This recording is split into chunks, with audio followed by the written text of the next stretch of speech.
banger. After banger. After banger. After banger. After banger. After banger. After banger. It's your favorite video game music podcast hosted by two big goobers, Bit Harmony.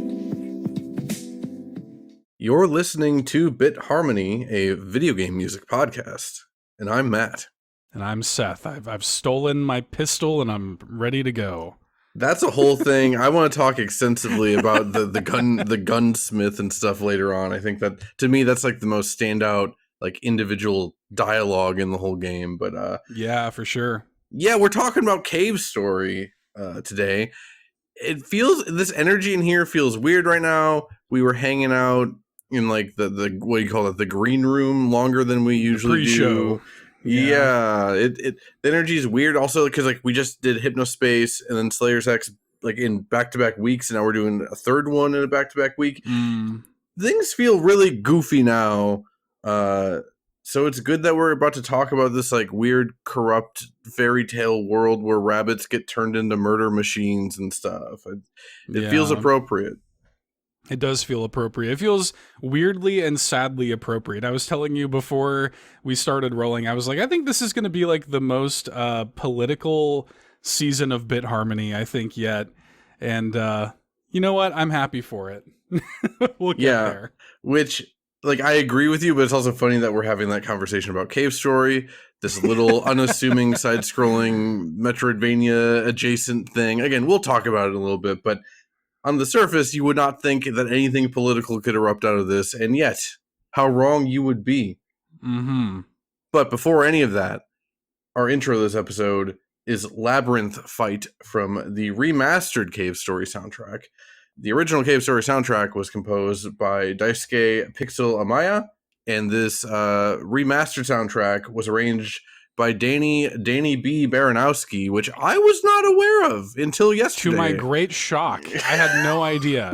Yeah. Had absolutely no idea, and yet it makes so much sense, that little bit of contextualization. I'm like, oh yeah, this does sound a lot like a Super Meat Boy song, you know?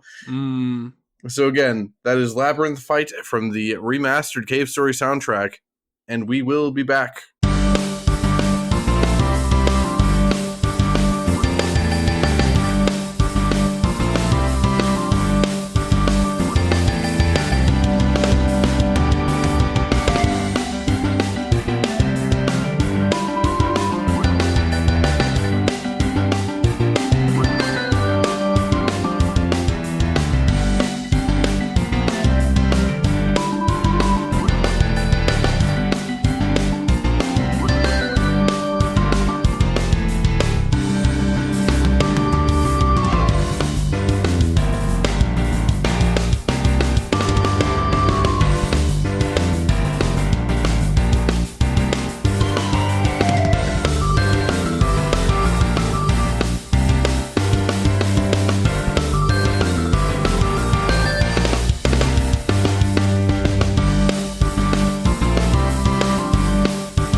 And once again, that was Labyrinth Fight Remastered, arranged by Danny Baranowsky.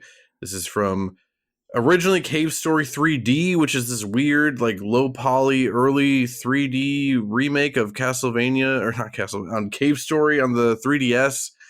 Mm-hmm. Did you ever play that version of the game? I did. Yeah, that was I've only played this game twice before now for this episode. And the second time was Cave Story 3D. Yeah.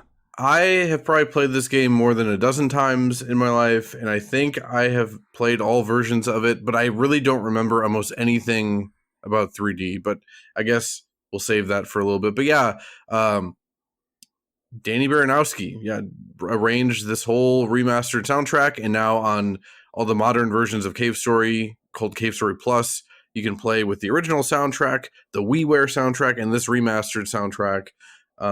We will not be talking about the WiiWare soundtrack today, mostly because I don't like it, and I just don't really want to talk about it very much. Sure. But I always liked this remastered soundtrack, and then on this most recent playthrough, I found myself liking it a lot more than I remembered liking it even. And again, that was when I discovered that Danny B made this, which again, totally destroyed my mind. I've learned so many things doing this podcast, and yet that might be the most, to me, like mind-blowing of these things. When it comes to Labyrinth Fight, the song, I only really picked it. I just wanted like a more energetic and fun song to be the intro. Sure, and yeah. To me, this is probably the most like fun and energetic song in the game. When it comes to where this plays in the game is kind of like the last fun moment in the game. Like if storyline wise, like before things just get awful nonstop. It's almost like a nice reprieve for you as the player before you're just inundated with like awful existentialism. Mm-hmm. Yeah, I mean the good thing about this song and this arrangement of the song, it's so drum forward, like the drums really go crazy in it. I think they're really like the highlight of the song. They're very like like tight drum machine like snare sounds, kind of just a constant pace, very punchy. But yeah, like there's kind of like these two piano melodies that feel very like fun and upbeat. And if you wanted to get really like stupid and heady about it, like I often do, I almost kind of read like the melodies as representing Curly and quote, like the kind of more like optimistic sounding keys kind of make me think of Curly, and just kind of like her energy, and even like even her sprite work, like she just has a very like bubbly kind of face, like she just looks friendly. And then there's like this kind of quieter, more like single note stoic piano that like makes me think of quote. And I don't know if that's intentional or not, but that's kind of what the song makes me think. Yeah, no, I'm with you. I love like the dual pianos vibe. I love the way like the piano just kind of slides in around 35 seconds. But yeah, I totally took that as each piano melody is kind of representing the different characters and like the way it's like going back and forth. Yeah, if you never played Cave Story, you're playing as Quote, and you've got your friend Curly tied to you. No, she's not tied to you in this part. She's freely walking around in this part. Right. But yeah, it's like one of the few times in the game where you have an NPC doing stuff to help you. And yeah, it feels like kind of frantic and frenetic, and it feels like all of a sudden you're not alone anymore in this game, right? And yeah, it just feels fun. It feels like freeing and fun. And again, right before a bunch of awful stuff happens. Yeah, it's funny. Like, I feel like a lot of these Danny B remastered soundtracks or remastered songs are so very, very drum heavy, which makes perfect sense. Yeah. And I think it mostly fits to the songs, but this is probably the one where those drums really fit the most. But yeah, I just really like this. Like I said, I was just really shocked how much I liked the remastered soundtrack this time around, even without knowing that it was Danny B that did it. Did you have any other things you wanted to add to Labyrinth Fight? No, I'm glad you picked something a little more non-traditional for the opening. It's a good kickoff song, I think. The point you make about Danny B's music being very drum heavy. I remember watching an interview or listening to an interview with him years ago where he talked about how his number one musical influence is like Final Fantasy boss music specifically. Okay. Like he talked about that, like the boss music from Final Fantasy games is especially like the old NES and Super Nintendo Final Fantasy games. He's like, that is what I would say was what really kind of like opened my third eye when it came to music or whatever. And I think you get a little bit of that influence with all of his work, but especially stuff like this. It is worth noting. I know I mentioned briefly that he did the original Super Meat Boy soundtrack. Also, I'd say that the other things he's most well known for probably are the Crypt of the Necrodancer and Cadence of Hyrule, right? I would say so, yeah. Which I never finished Cadence of Hyrule, but the couple hours I played, I was like, holy crap! Like, this is some of the best official It's great. Zelda music ever. Like, I loved it.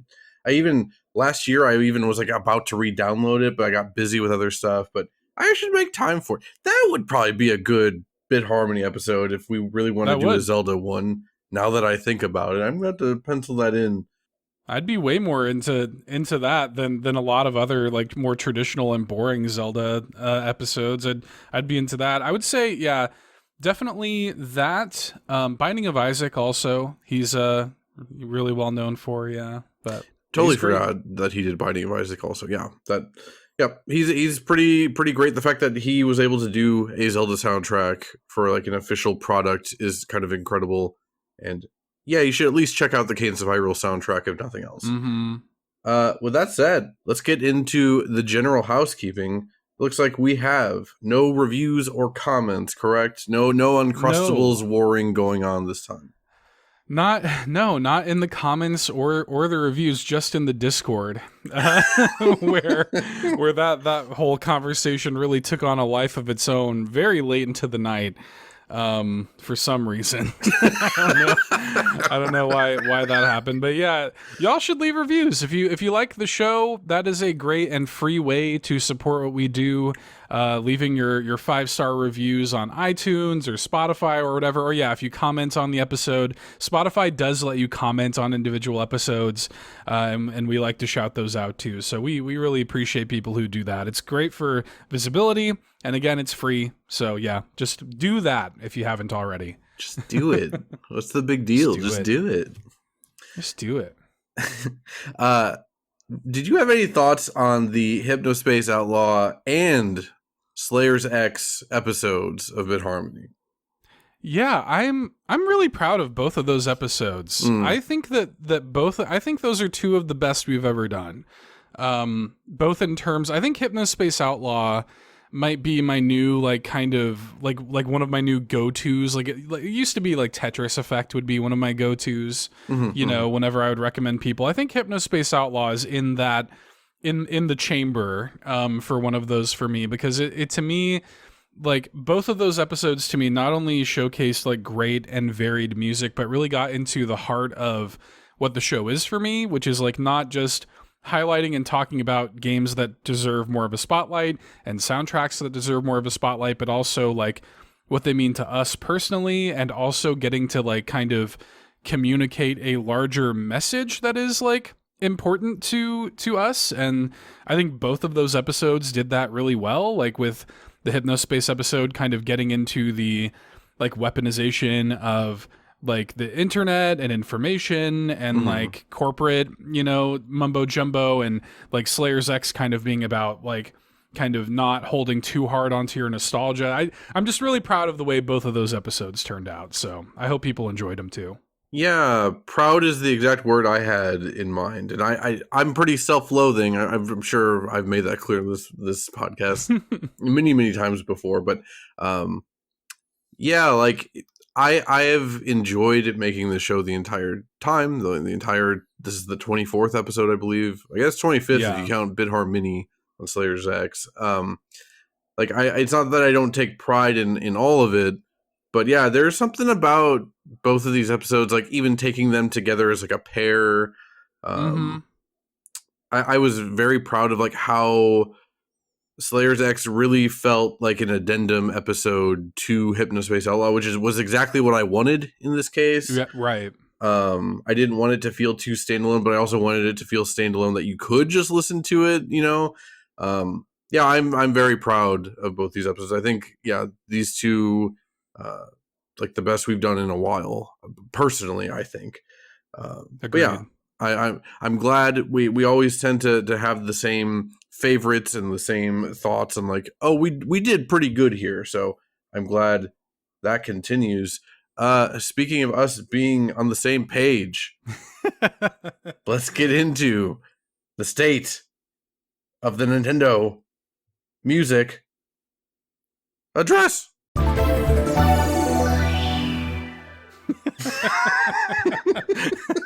Had a real like Kermit the Frog Muppet Show energy there. Yeah, I don't know where I was going for with it. I was just trying to mix it up. This is gonna be a bit of a weird one, though. I kind of do want to spend some time on this. So sure, let's get out of the way. We'll instead of doing it one by one, we'll do both of these kind of coupled together since it's the same composer, and I think we have a lot of the same thoughts. We had Super Mario Bros. 2 and The Legend of Zelda: A Link to the Past were the past 2 weeks of Nintendo Music app additions to the service. These are both composed by Koji Kondo. I want to preface this by saying I know Sean Capri is very anxious about what we're going to say about specifically Mario 2. Waiting anxiously. Yeah. Well, he posted about both. He posted, in fact, he posted the same thing about, he went on Carpool's Blue Sky account, and he was like, if OLED Media gives this less than an A-, so help me, you know, sort of thing. Well, someone's going to have to help you, because this is definitely not an A-. Okay, I will say, I love Mario 2. As a kid, Mario 2 was actually my favorite Mario game by like a large margin. As I got a little bit older, it became Mario 3. And sure, like objectively, Mario 3 is the best 2D Mario game. I don't want to get into it, but Mario 3 is like on a level above Mario 2 objectively, whatever that means. I think so. Yeah. Mario 2 though, it just captured my imagination so much more as a kid. Like I loved like riding on eggs across the ocean. I loved like the doors into like the subcon or whatever it was called. I loved picking rocket ships out of like vegetable patches. I loved all of that. So Mario 2 like means a lot to me. That was like the first game I like really loved, I feel like, or at least that I remember really loving. The soundtrack is good. I would probably rather listen to the Mario 2 soundtrack than the Mario 3 soundtrack for whatever that's worth. But also, there's just only like 14 songs on here. Like you can, this segment of the Nintendo Music Address might end up being longer than all of the Mario 2 soundtrack on the Nintendo Music app. You know, there's just not much for me to say. But yeah, I love, the main overworld theme of Mario 2. I think it's one of the best songs on the NES. I love the underworld theme. I love the player select theme, but that's kind of it. I just listed most of the music in the game, Yeah. I mean, look, I'm with you. Great, iconic music. And I mean, there's no better feeling. Still, like, Mario 2 is a really cool and unique vibe that even, like Mario 1 and 3 don't capture. Like, when you go into a vase and there's like a Phanto like stalking a key and it's like do do do do do do do do do do, like it's just a cool scary kind of vibe. And like I love this game. I love both of these games, that they dropped here. But the kind of top level thought for me with both of these is just like, yeah, okay. Yeah. like I'm glad that this stuff is here. It should have been here probably from the beginning. Like, this is the kind of stuff that it's one of those, like, this is great, and like objectively this is great classic Nintendo music, but like, so what, man? Like, give me something, give me some juice, My issue is, and I know you engage with Nintendo music the same way I do, is that like I want to actually use this app and hear music, Right. And I can't.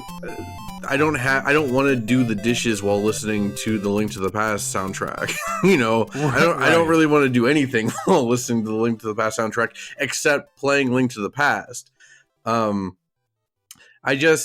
just something about it. Like I can't, I can't listen to that many 16 or 8-bit soundtracks just leisurely on their own. It just doesn't really work that way for me. I think like Donkey Kong Country 2 is like an exception to that, but there's not that many exceptions to it.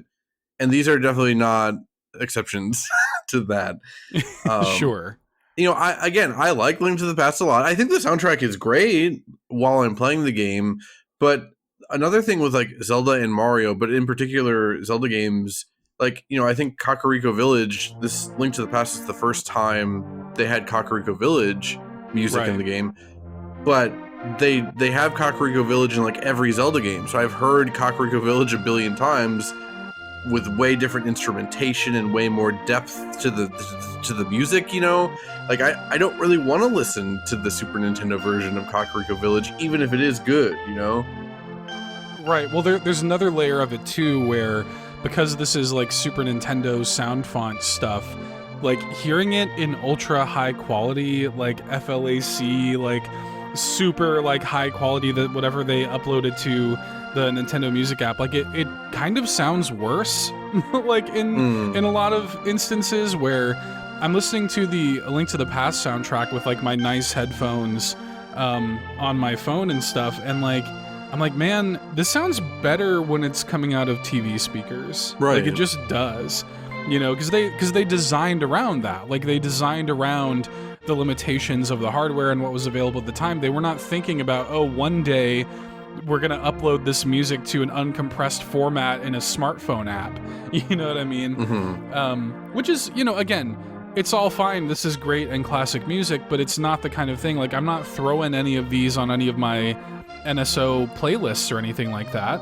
And for me too, like it's the kind of thing where I think that it's great to have on there for preservation, and it's great to have there. It's like these should have launched with the app for me. Like the app should have just had these in here bog standard. Like they should have just said, hey, we're launching this app with like all of the big significant first party stuff. Right. And and then make the actual drops, at least more often than we're getting them now. Stuff that's just a little bit more, I'm not saying it needs to be like everything needs to be a deep cut or obscure, but something that's a little left of center. Like I don't want my entire month's worth of Nintendo Music app drops to just be Mario and Zelda music. Right. Like, again, I've heard it all a billion times. Obviously not everything can be like a deep cut. Like I understand Hotel Dusk, not everything can be Hotel Dusk, but please give me Hotel Dusk. But yeah, I just 2 weeks in a row of just like Mario and Zelda, I'm just like, okay. Like I actually haven't used the Nintendo Music app in like nearly a month. I listened to a bit of the Golden Sun soundtrack when that got uploaded, and then realized I was disappointed in it, and then bounced off. But at least, that was a deeper cut, because, Nintendo doesn't often acknowledge Golden Sun exists, period. So that was at least cool on that front. But yeah, I'm with you that like all the major hits, especially from like 8 and 16-bit games, y'all just should have had this on here day one. Like don't make me wait for this stuff. Like, Skyward Sword, one of the best Zelda soundtracks. I get, like, that felt like a big deal when they added that, because it was a much bigger soundtrack that also doesn't get as much play as Link to the Past. But yeah, I've played Link to the Past like 8 times in my life. I'm good. Like I just don't. It doesn't do much for me. I will say, I think I've mentioned on this show before, I think the staff roll, the credits theme for Link to the Past, is one of my favorite credits themes of all time. That's great. Yeah. And that is the one Link to the Past song I added to like my favorites list from the soundtrack. Sure. Yeah, well, and we're at this weird place, right? And I talked about this several times with this segment, where it's like, how many points do I dock it?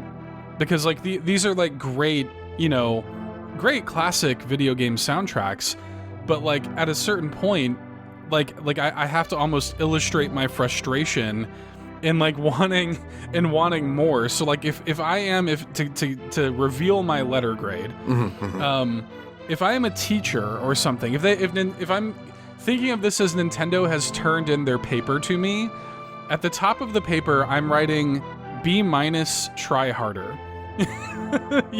Like try a little harder next time, I think is what I would put.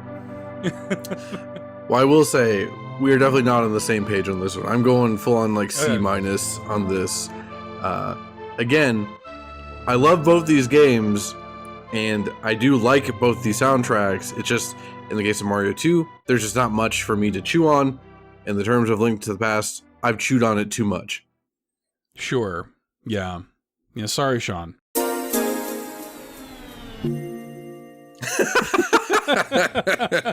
with apologies to Sean. It's I you know, and again, I don't want to seem too like curmudgeonly or something like that, but this is a podcast dedicated to video game music. These are both soundtracks that I've listened to a million times over the course of like 30 plus years of playing both of these games. These are ubiquitous soundtracks. Like, this is the kind of stuff that just is Nintendo music, and it's like great that it's on here, but this is not like a big exciting drop for me. It probably is if you boot up Nintendo music for 5 minutes when these things come out and like you listen to it and get a little dopamine hit of nostalgia and move on. But if you're somebody like me who wants something to work into my new like rotation, my like musical diet of stuff that I'm going to have up on my phone while I'm working or whatever, then this is not interesting to me. It's also just hard because like the service launched with like Animal Crossing New Horizons and Pokemon Scarlet and Violet, like these two massive, crazy, some of the best soundtracks of all time kind of soundtracks. And then you're going to give me 14 minutes of the Mario 2 soundtrack a month later. You know, Right. it's hard. But again, this is, if you can't tell by like the way I intro this segment and stuff, this is not meant to be taken super seriously. It's just a fun excuse to talk about Or like just being Mario goofy. 2. Yeah. Yeah. But I am serious when I say that, I just don't care that much about them adding either of these two, despite, again, the fact that I love both these games. Anyway, that has been the state of the Nintendo Music Address. Hopefully next time we've got better news for you, Sean. Sorry, Sean. In the meantime, let's go to our next break. And we've got On to Grass Town from the original version of the Cave Story soundtrack. And then Geothermal from the remastered Cave Story soundtrack, and we'll be back to talk about them.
And that was On to Grass Town from, again, the original Cave Story soundtrack, and then Geothermal from the remastered soundtrack. For On to Grass Town, or On to Bushlands, I think as it's called in the new version. I always like Grass Town more than Bushlands, though to be fair, it does kind of look more like a Bushlands than a Grass Town, I guess. But that's true. This, to me, On to Grass Town, is probably the song I most associate with Cave Story. Again, I'm not saying that's my first note. Yeah, like it's not my favorite by any stretch. It's not the best or anything, but it is the song I think of the most. Like, we had to include this one just because of that. Because it's like so ubiquitous with Cave Story, I don't have like a ton of notes on it. I will note that I do love, like the hi-hats around 35 seconds in. It reminds me of, have you ever seen that video of like the person in a mascot outfit playing drums at a kid's show, but it's like a full-on like metal drum kit. Oh, and he's just going ham on the drum kit. That's kind of what the drums in this remind me of. I could see that. Yeah, I'm with you. This is probably, even though it is not my favorite song in the game, this is the song, like, this is Cave Story to me. Like, if I think about Cave Story, I think of this song. I love, there's a little like descending bridge moment around 110 where the song becomes like more full, and you kind of realize that it isn't just a simple like looping track, because it plays like the essentially a loop of like two verses, or two measures of the same loop, and your brain is kind of like almost lulled into like, okay, this is what this song is. And then at 110, it goes into that little bridge, and it just kind of descends into this little moment where you're like, oh, okay, like there's a little bit more going on here. Like, we're not just going to loop the same little jaunty do. Like, we're not just going to do that over and over. And I really love that. I love it anytime like a song can kind of like lull me into a false sense of security, and then like kind of, I don't know, like surprise me and say, oh no, like we're not just ending here. We have a little bit more meat on our bones. I love that stuff. And it's the kind of complexity that is really surprising to me consistently when analyzing this game's soundtrack. And we'll get into this more as we get deeper into the episode. But like, this guy, like, doing this music has no musical background. And it's crazy how complicated some of these songs are considering that. So, yeah. Like, he still is updating, I think, the program he used to make this whole soundtrack. Like, it is very interesting that, he's just like a programmer. He doesn't have any kind of musical background, but he clearly seems to love music a lot based on the fact that he wrote his own program to play these songs. Yeah, I like that bit that you said about like the song having this hidden depth to it. That's kind of what Cave Story is in general, because again, this is an early game area, Grass Town, and you just kind of think you're in for this like kind of standard, maybe not standard, but this surface level side-scrolling action game where there's not like much to differentiate it besides the fact that it was made by one person. It's not long after this where the game's story starts shifting into place and all this horrible stuff starts happening. And that's, it's kind of indicative of like this song's hidden depth is kind of indicative of Cave Story as a whole to me. Yeah. Yeah, this is also like it's not the first area in the game, but it is the first area in the game where you have like a bigger suite of weapons. Like, I think you can have up to 4 weapons when you're here, and you just kind of get a better balance, a better understanding of like what the game's structure is, and like swapping between weapons, and they each behave very differently and have their own gimmicks and stuff. I think Grasstown is a really good, again, it's not the opening area, but as like a first not tutorial feeling area, I think right. Grasslands is really cool in that way. It's this game, and really like Karablaster same way, I would say. These games both have a really good design sense of like, I don't know, like the way that the levels are kind of laid out. Like I feel like this bushlands kind of area is just a great sense of like everything that Cave Story is eventually going to be sort of like contained from a gameplay perspective anyway. contained in what is effectively like a hallway with some pits. Mm-hmm. You know, like it's basically what it is. Like it's all just laid out. You know, you get a sense of what like the backtracking is going to feel like, what the sort of like light Metroidvania-ish like structure of the thing is going to be like, the difficulty of the thing is going to be like, and you get all of that kind of just in this basic little area that feels way bigger and more grand than it actually is. Like if you had a top-down perspective of the like map layout of this, like it would look so simple, but it's layered. I mean, even just like activating like the fans and stuff, like adds a whole other, I don't know, area of depth to just this little section of the game. And I think it's just really indicative of what this game does really well. Yeah. Yeah. Again, like you said, hidden depth. Like, yeah, surface level. This game is really like it. People describing it as a Metroidvania, like it's not really beyond the fact that there's like optional pickups and stuff. Like it's pretty dang linear with like much lighter backtracking than like Super Metroid or whatever. But there is more here going on than like what it seems or even feels like at first, if that makes sense. But yeah, weirdly, On to Grass Town just kind of just represents that entire concept of cave story in one little like minute and a half song or whatever. With Geothermal, what were your thoughts on Geothermal? My first note here is it feels like if Halo was a Super Nintendo game. Okay, yeah, that's pretty good. It's got the chanting and like wind flute and stuff that kind of comes in. There's a little like 3-note like bass hook against reverberated synth leads. It reminds me of Halo. Like it reminds me of this kind of like mysterious, dark, but like big feeling kind of, I don't know, like there's something about like mysteries like waiting to be uncovered or something kind of vibe with this song. And yeah, that is exactly what's going on. This is right after you and Curly defeat Balrog for like the third time, and then you come into like the core research facility or whatever. You are in this like dark, half underwater, abandoned lab, and you're having to like activate computers and like shoot down busted doors. It's right before the game makes its like real big tonal shift into revealing what it actually is. So yeah, that Halo comparison, like exploring these, like Cave Story is like straight up a horror game at times, and I think I'm trying to think if anything is more horrific before this moment than the core, because when you see what the core is, it's just like this weird giant, like, I don't know, like brown, like apricot eyeball with other eyeballs, but it also has a face. And that's what's like keeping this island that you're exploring afloat. I don't know. I wasn't expecting it as a 15-year-old. And even if anything, playing it now, 20 years later, I was like, damn, like this is actually horrifying. And the game actually gets way more horrifying the further in you get. I will say, I always remembered the song, but I never like thought too much of it. Whereas on this replay, it really stuck out to me. If you'd asked me what songs I wanted to have in this episode before I replayed it, this song would have like not even been in my head at all. But after replaying it, I was like, I feel like I really want Geothermal in here. I think it's just really, really cool.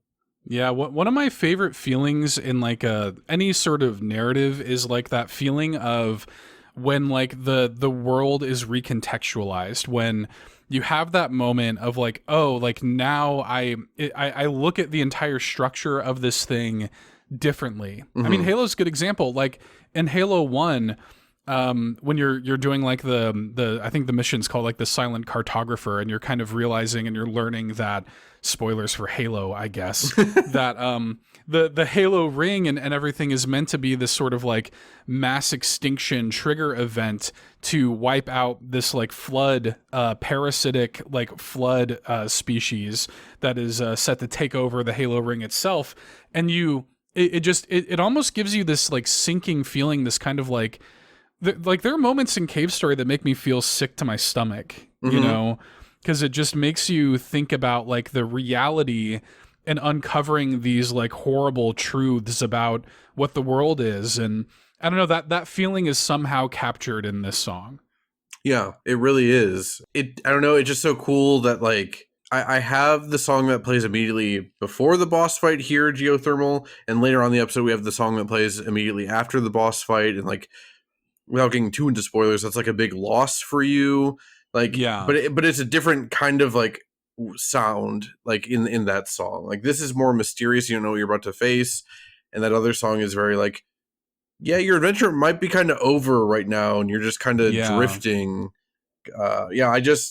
I was just really impressed on my replay of this game in general. We'll save it for more when we get into the gameplay specifics. But long story short, I think this game holds up pretty damn well in a way I wasn't honestly fully expecting. This might be, and I don't want to get on a big tangent on this or whatever, but this might be, out of all the games that we've covered on the show thus far, Cave Story might be the game that is the most enhanced by its soundtrack for me. Like the one that like its soundtrack really elevates and solidifies all of like the feelings that the stuff that you might have kind of germinating in your head when you're playing the game. The soundtrack, I think, really fully forms in a way and like crystallizes those feelings in a way that feels pitch perfect. And I have to imagine that a lot of that does come from the sort of like amateur, like imperfect nature of the game's development, where it just, the stuff feels true to the spirit and the emotion of those moments because it's just coming out of this guy who doesn't really know how to do anything, but he's like, he doesn't have that sort of like, you know, traditional composer training of, you know, that this is the kind of song that feels appropriate for this moment or whatever. He just knows what he's hearing in his head when he's coming up with these scenes and these scenarios. And I think that because of that, everything just feels way more like true and way more like connective intrinsically to what's happening with the game. And I don't know, like it feels very important. Yeah, I hadn't really thought about it. And I hadn't thought about your point about it being like the game we've covered on here that where the soundtrack is like enhancing the rest of the game the most. But yeah, I think you're right. The only other thing that comes to mind is Dust Force, but Dust Force is lacking the story component to like really set it above the rest. Yeah, you're probably right. I was trying to go while you were talking. I was trying to run over. We also covered Castlevania. What else did we do? But no. I think I'm going to take you at your word for it. I think you're right. Because honestly, I can't think of any other game we've covered that like the soundtrack, the gameplay, and the story are all like equally important to it, I feel. Well, yeah, maybe like Tetris Effect, but even that is so like, it's almost impressionistic or something, you know? This is not. Like, this is trying to tell you something, and it's conveying what it's trying to tell you with its gameplay, its front-facing narrative, and the stuff that you bring to it as a person, which is then crystallized by its music. Mm-hmm. Yeah, no, I'm with you. Like, yeah, Tetris Effect, the music is probably the most important to that game out of all the things we covered, but that's because, like, that is Tetris Effect. It's just Tetris and cool music, you know? Right. So, yeah, no, I'm with you. I'm ready to declare this the most important episode of Bit Harmony yet. Are we ready to get into talking about Cave Story as a game then? Let's do it.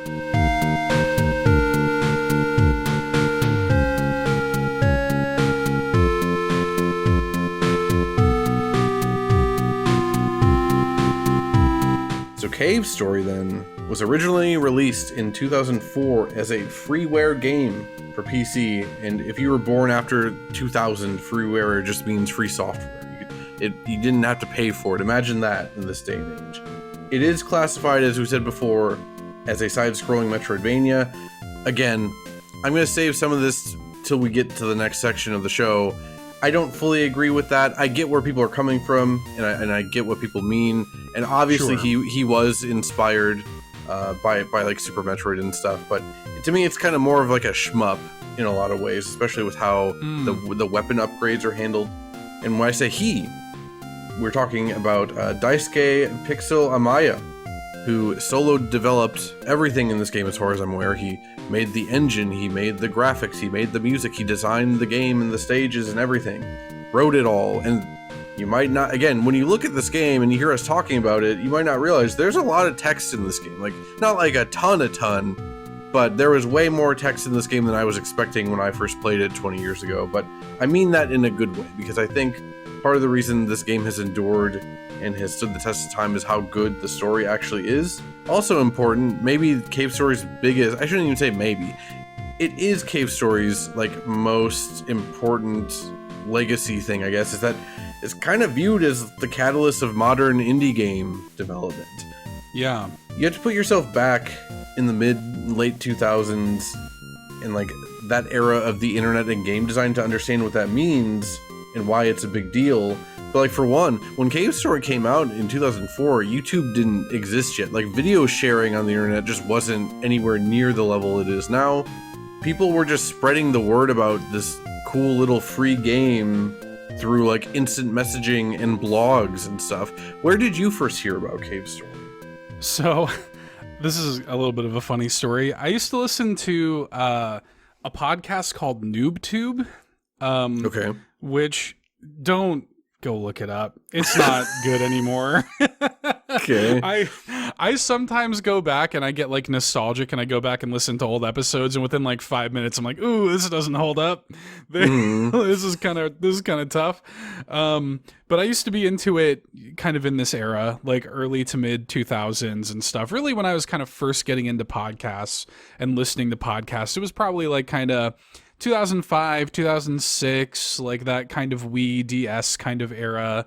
And that was when I first heard about Cave Story, and I think they were just talking about it in retrospect. Maybe they were talking about it like, I don't know. They didn't do like full retrospectives or whatever, but they were referencing it maybe in the lead up to the WiiWare release or something.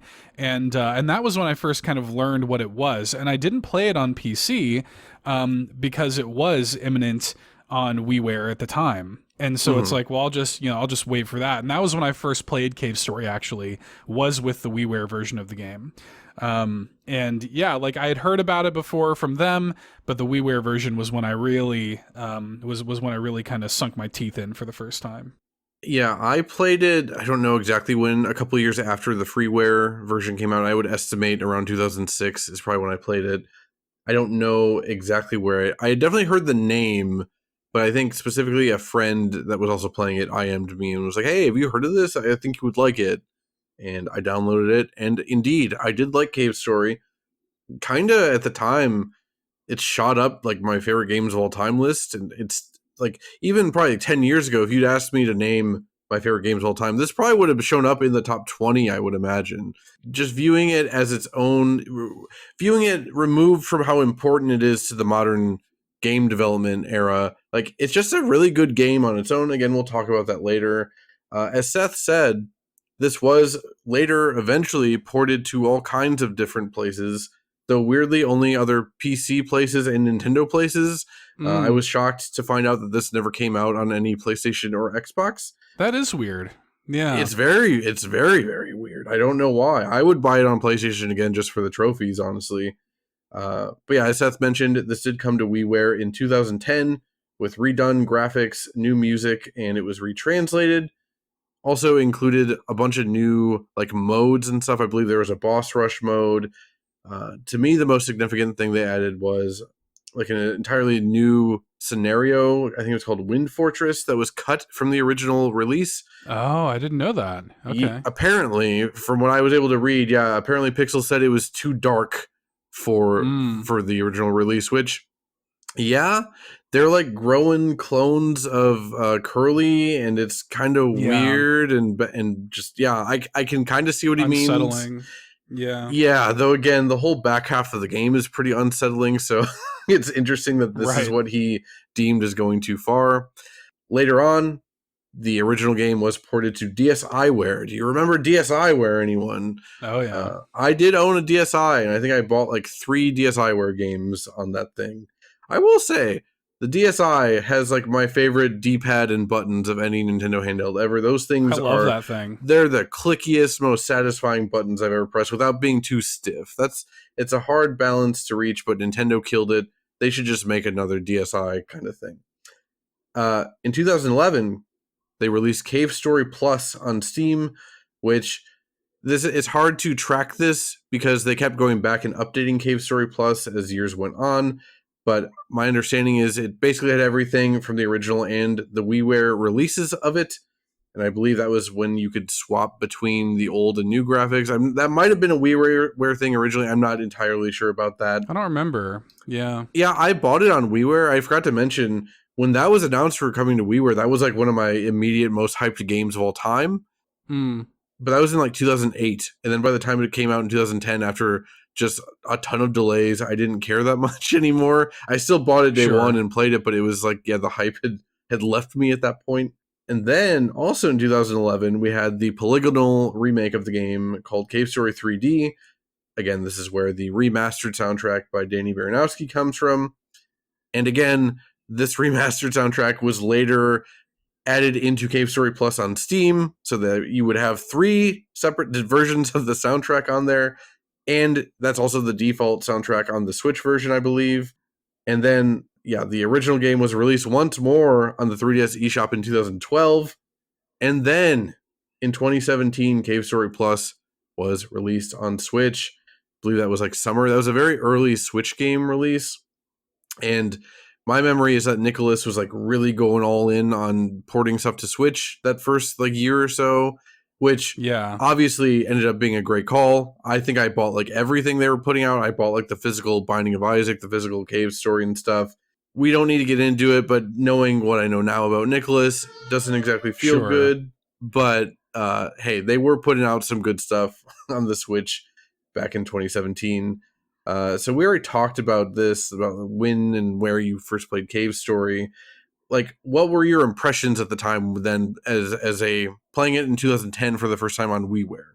No, it was one of those things where, I didn't have that kind of, it is interesting when, this game came out so much earlier on like PC, and I wonder how I would have felt about it back then. For me, it was more of like an appreciation, because the narrative that I had heard about it from, again, the podcasts I was listening to and stuff like that was like, oh yeah, like this was the true kind of like godfather of indie games sort of thing. Because for me, like my point of reference, what I always think back to is like the first like breakout indie games that I really enjoyed and felt like was, like indie games are serious, was stuff like Braid and Super Meat Boy and stuff like this.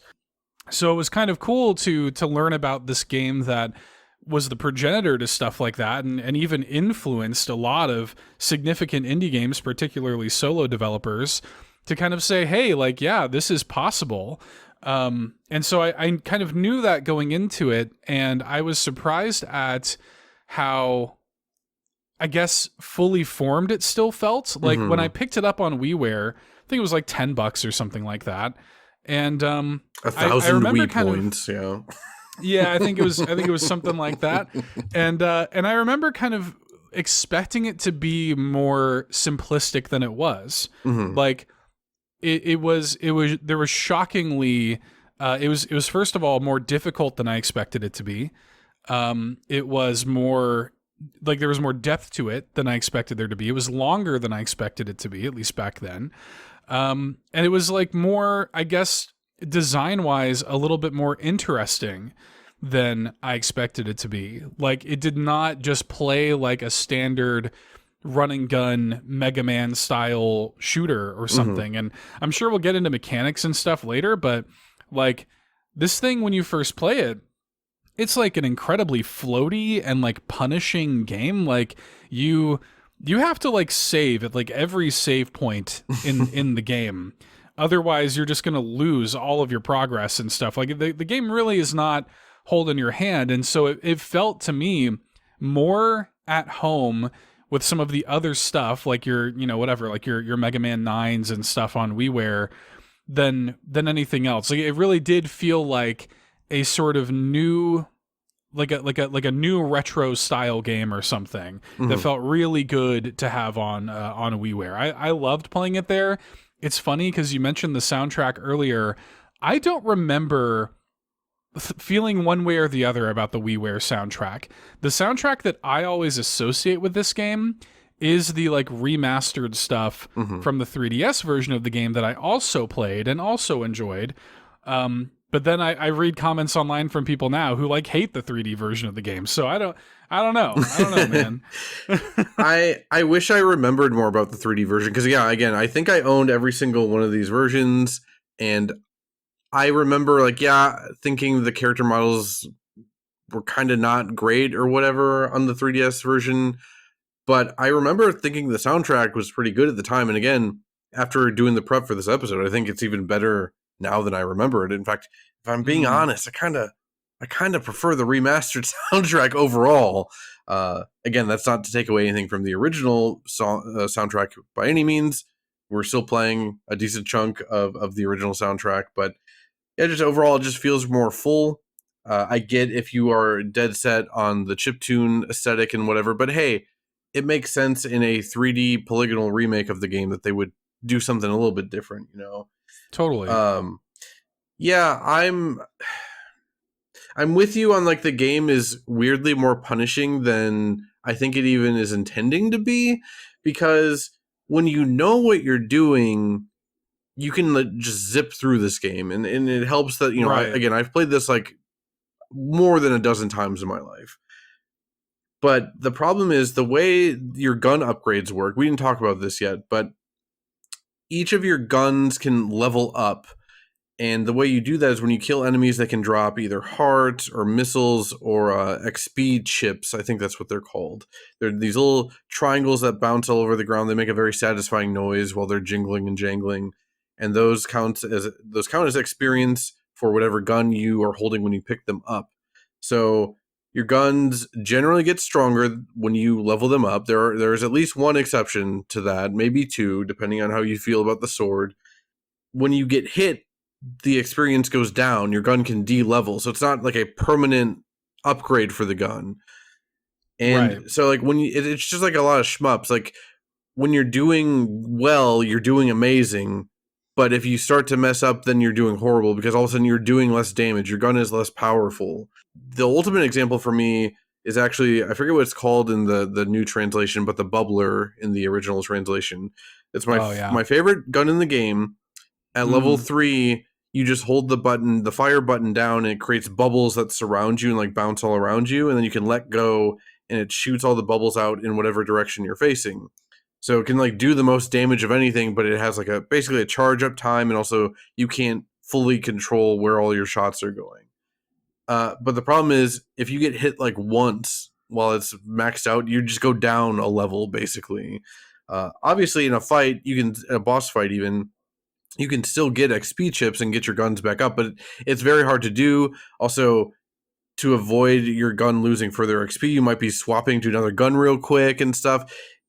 It is weirdly hard to manage all of that stuff while you're in the middle of some of the more intense boss fights.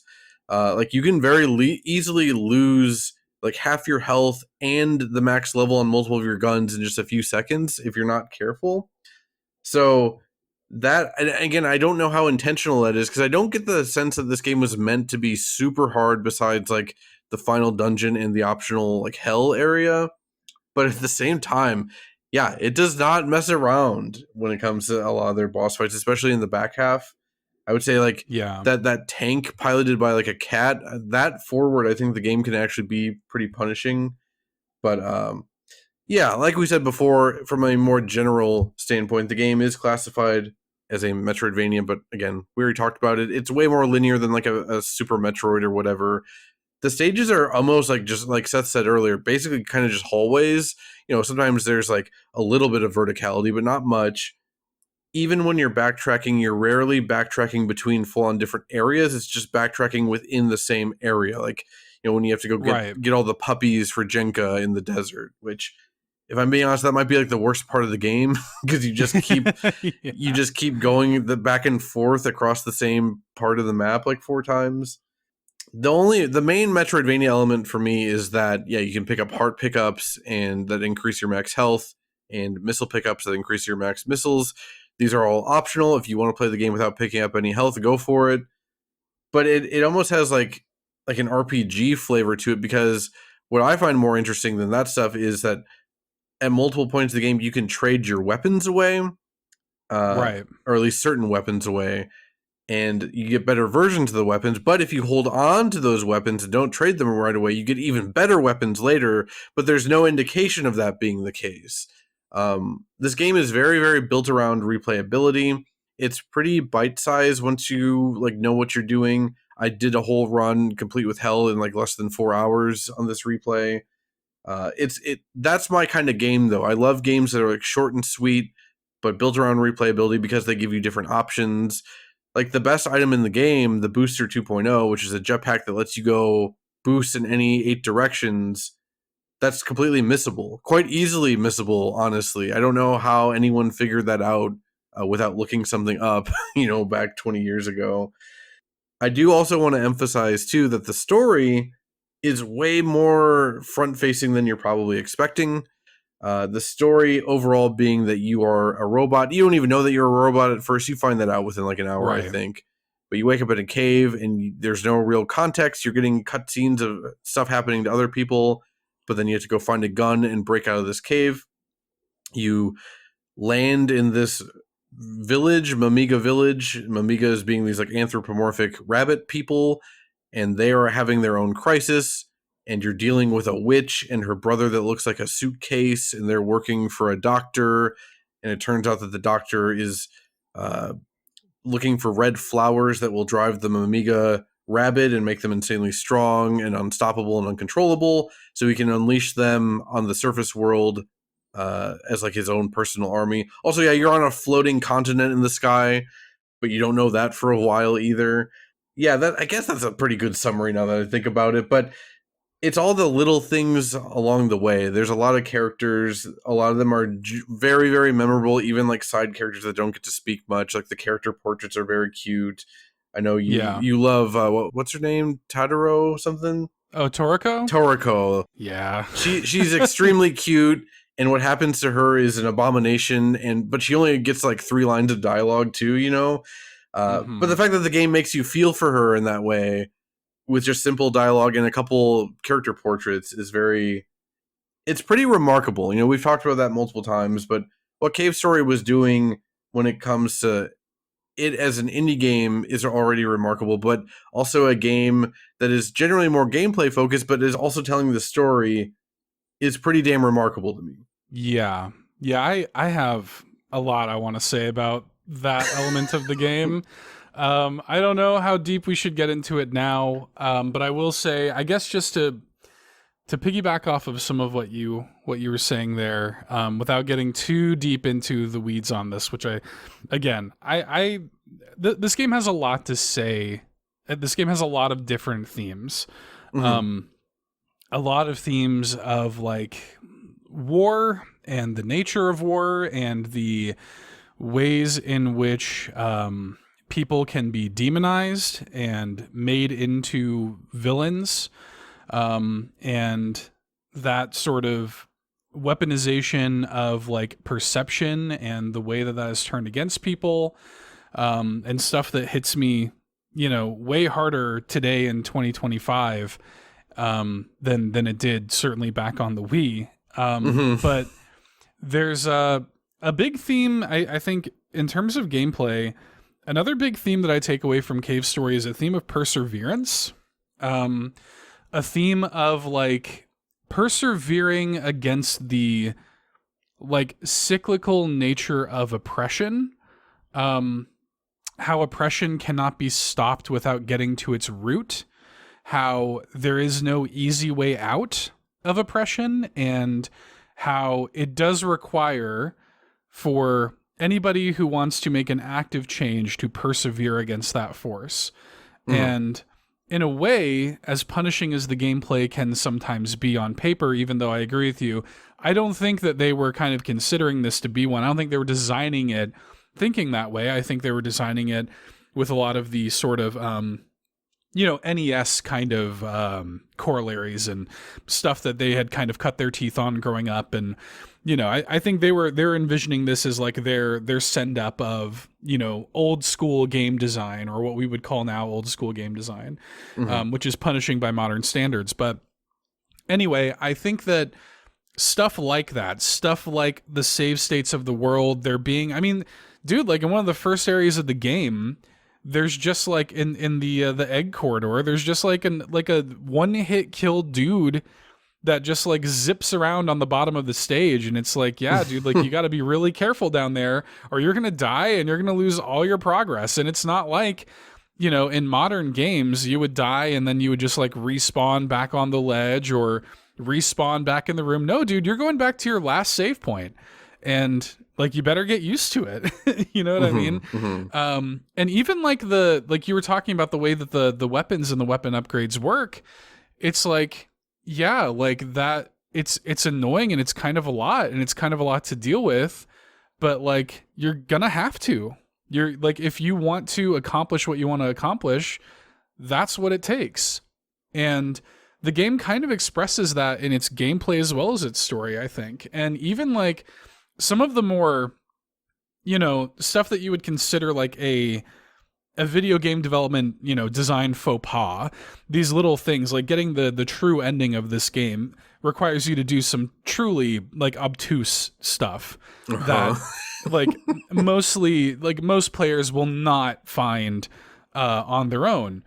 But like even that, I think, kind of ties into that theme of like, yeah, like this is what is required for you to you know, to actually achieve your ultimate goal and get to the root of this problem. And I think that is conveyed really well, even if on paper you would look at that and say, oh, well, this is bad game design or whatever.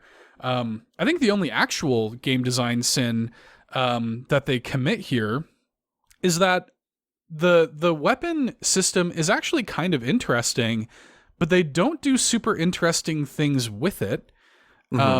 There is a weapon. Is it called like the Nemesis? That weapon that is like more powerful at the lower level, like it actually gets weaker as it levels up. Right. So like that plays into how hectic the game is, because like with that weapon you want to avoid picking up any chips, but sometimes it's hard to not pick up chips. Yeah. So that's interesting. But and then like it's interesting that like if you trade the Polar Star for the machine gun, it's like, yeah, cool. You get like a kind of immediate reward of getting this cool machine gun that you can kind of like fly around with a little bit, and that's neat.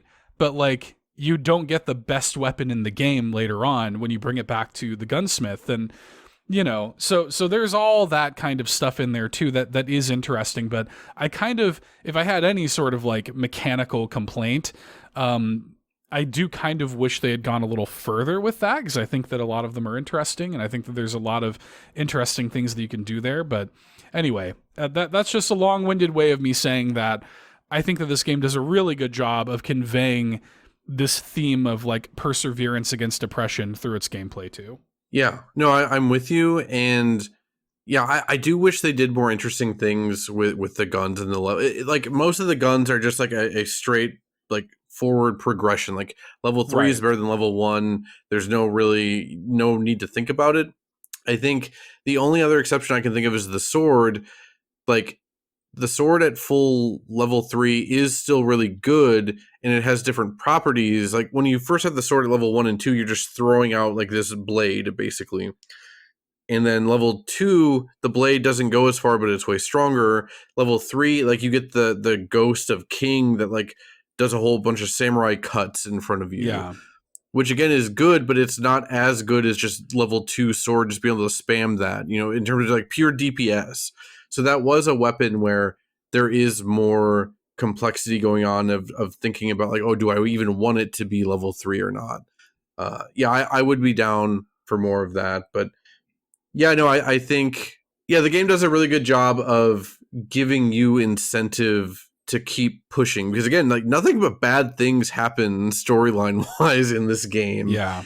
And yeah, quote, I don't know if it's just because he's a silent protagonist, also the fact that he's like a robot, but like he just keeps going, man. It's kind of like Link in Tears of the Kingdom, like when Zelda's saying like, yeah, it doesn't really matter what happens, no matter what, he's gonna figure things out. Like that's kind of what it is with quote for me too, because I'm the player. Like I'm not gonna let this game get the best of me, kind of thing.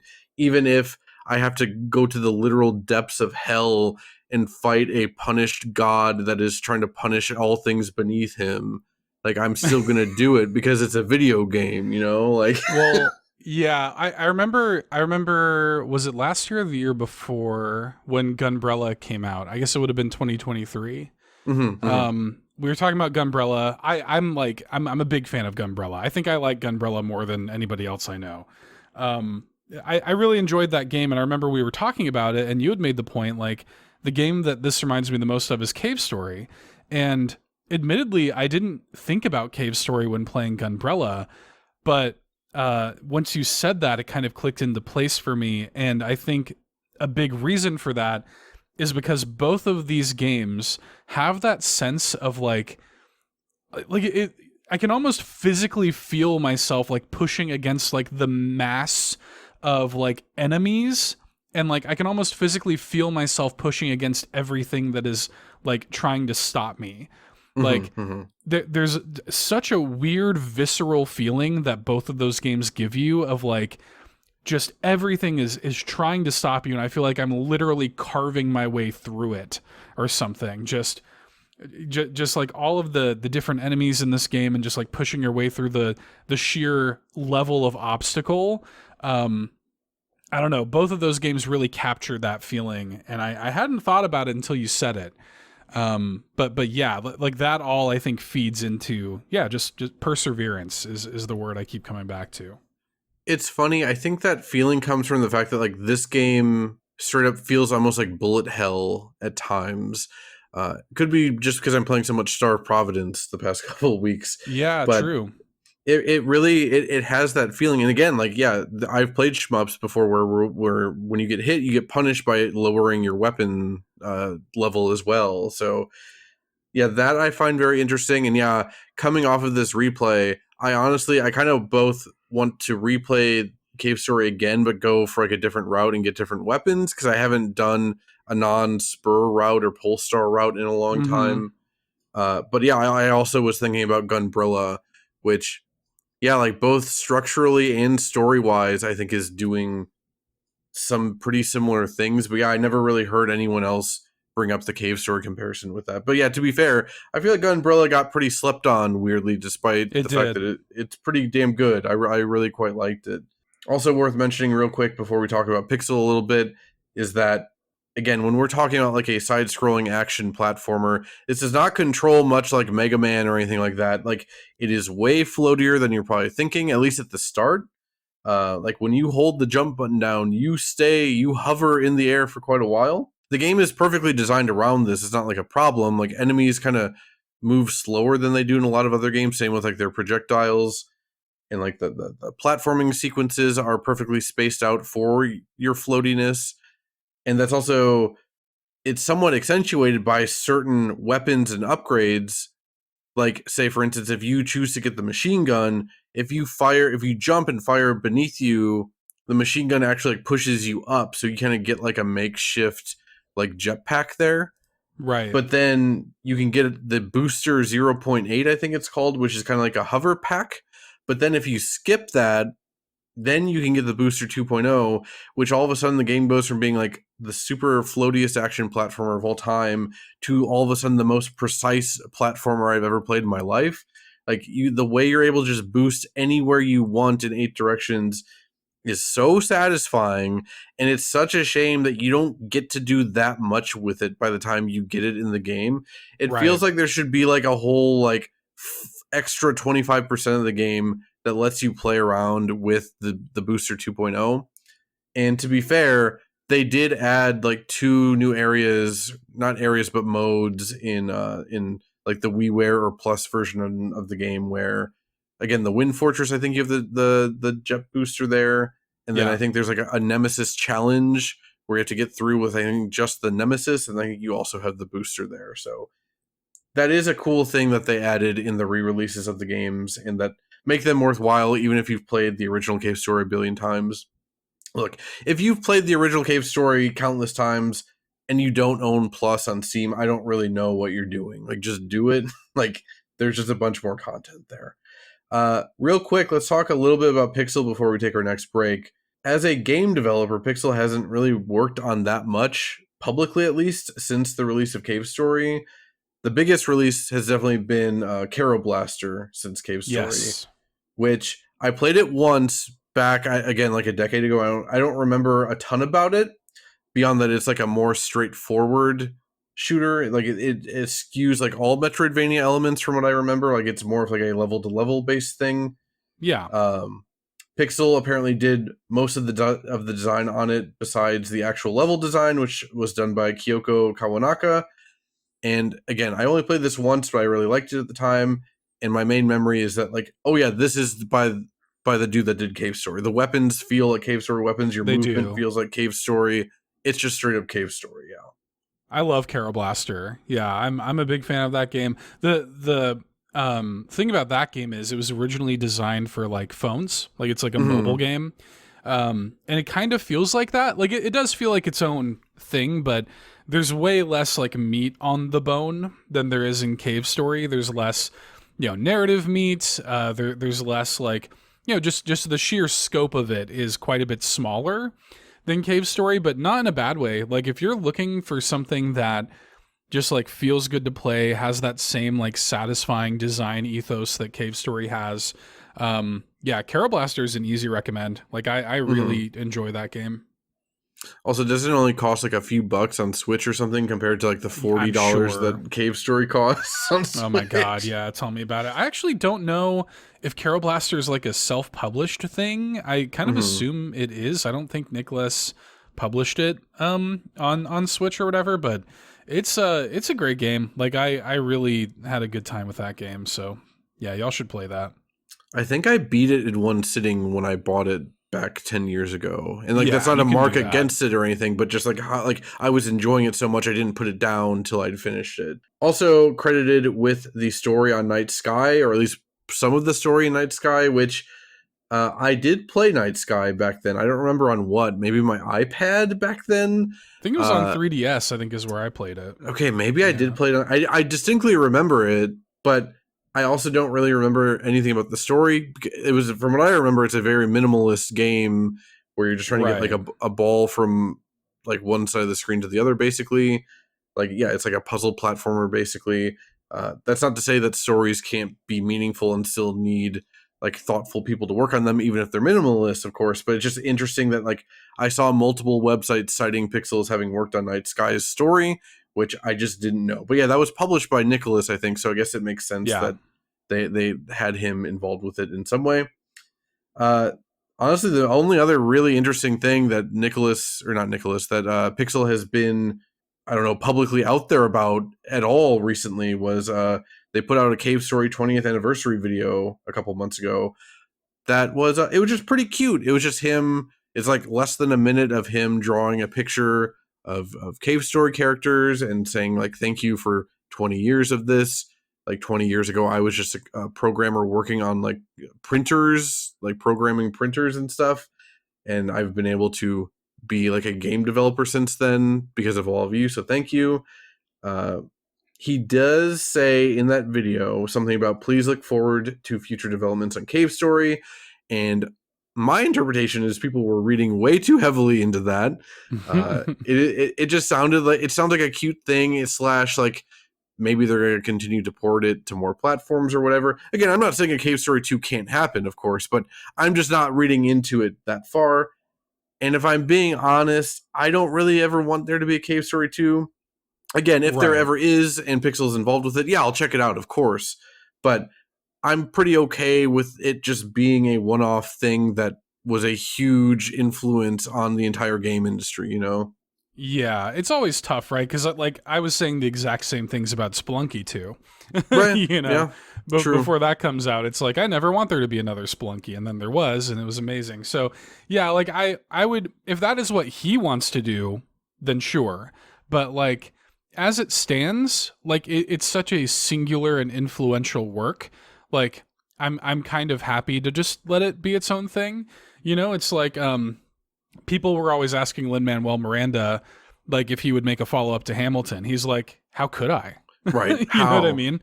He's like, how do you, it doesn't get bigger. Like, there's no position above one. You know what I mean? So it's almost like, why not? Like, why would I go back to that? And so I don't know. I don't know if that's how he feels. the vibe that I get from him watching like behind the scenes stuff, and there's not a ton of like stuff from him out there, but based on the stuff that I've seen, I know that he had a lot of like perspective change when he like had a baby for the first time and stuff. And I remember reading like a post that he made where he said like, the order of operations for me is my family, myself, my relaxation time, and like then my work and my hobbies and stuff like this. He's like, he doesn't seem like he I guess in other words, video game development is not like his entire life. It's not like an all-consuming thing like it can be for most people, which is why I think you don't see new stuff from him all that often. So, right. And also, like, we literally just saw this like a month ago with Extremely Okay Games and canceling Earth. Right. What was that? Earthblade or something? Earthblade. Yeah.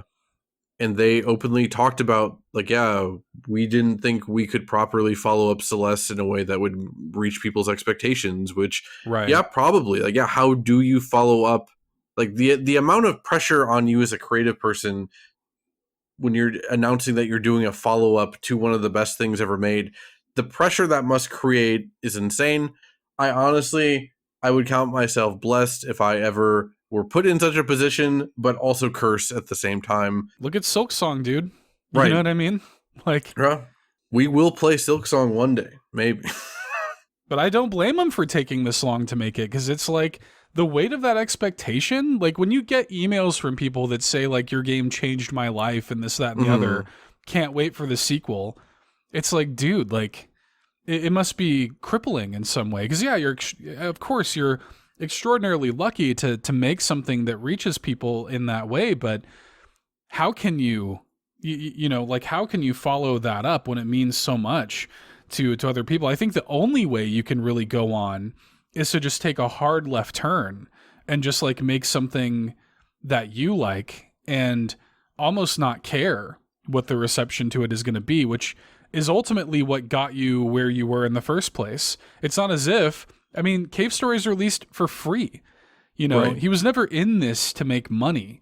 He was never in this for any of that stuff. So my feeling is that like the only kind of way you can follow up something with extraordinary success and influence is to not think about any of that, and just make what you want to make when you want to make it.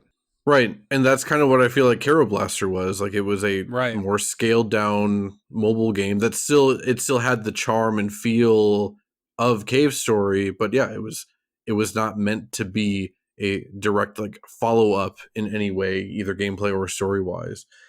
With that said, let's go on our next break.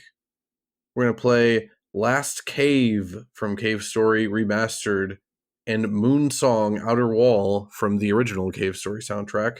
And we'll be back.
Last Cave from Cave Story Remastered soundtrack, and Moonsong Outer Wall from the original release of Cave Story.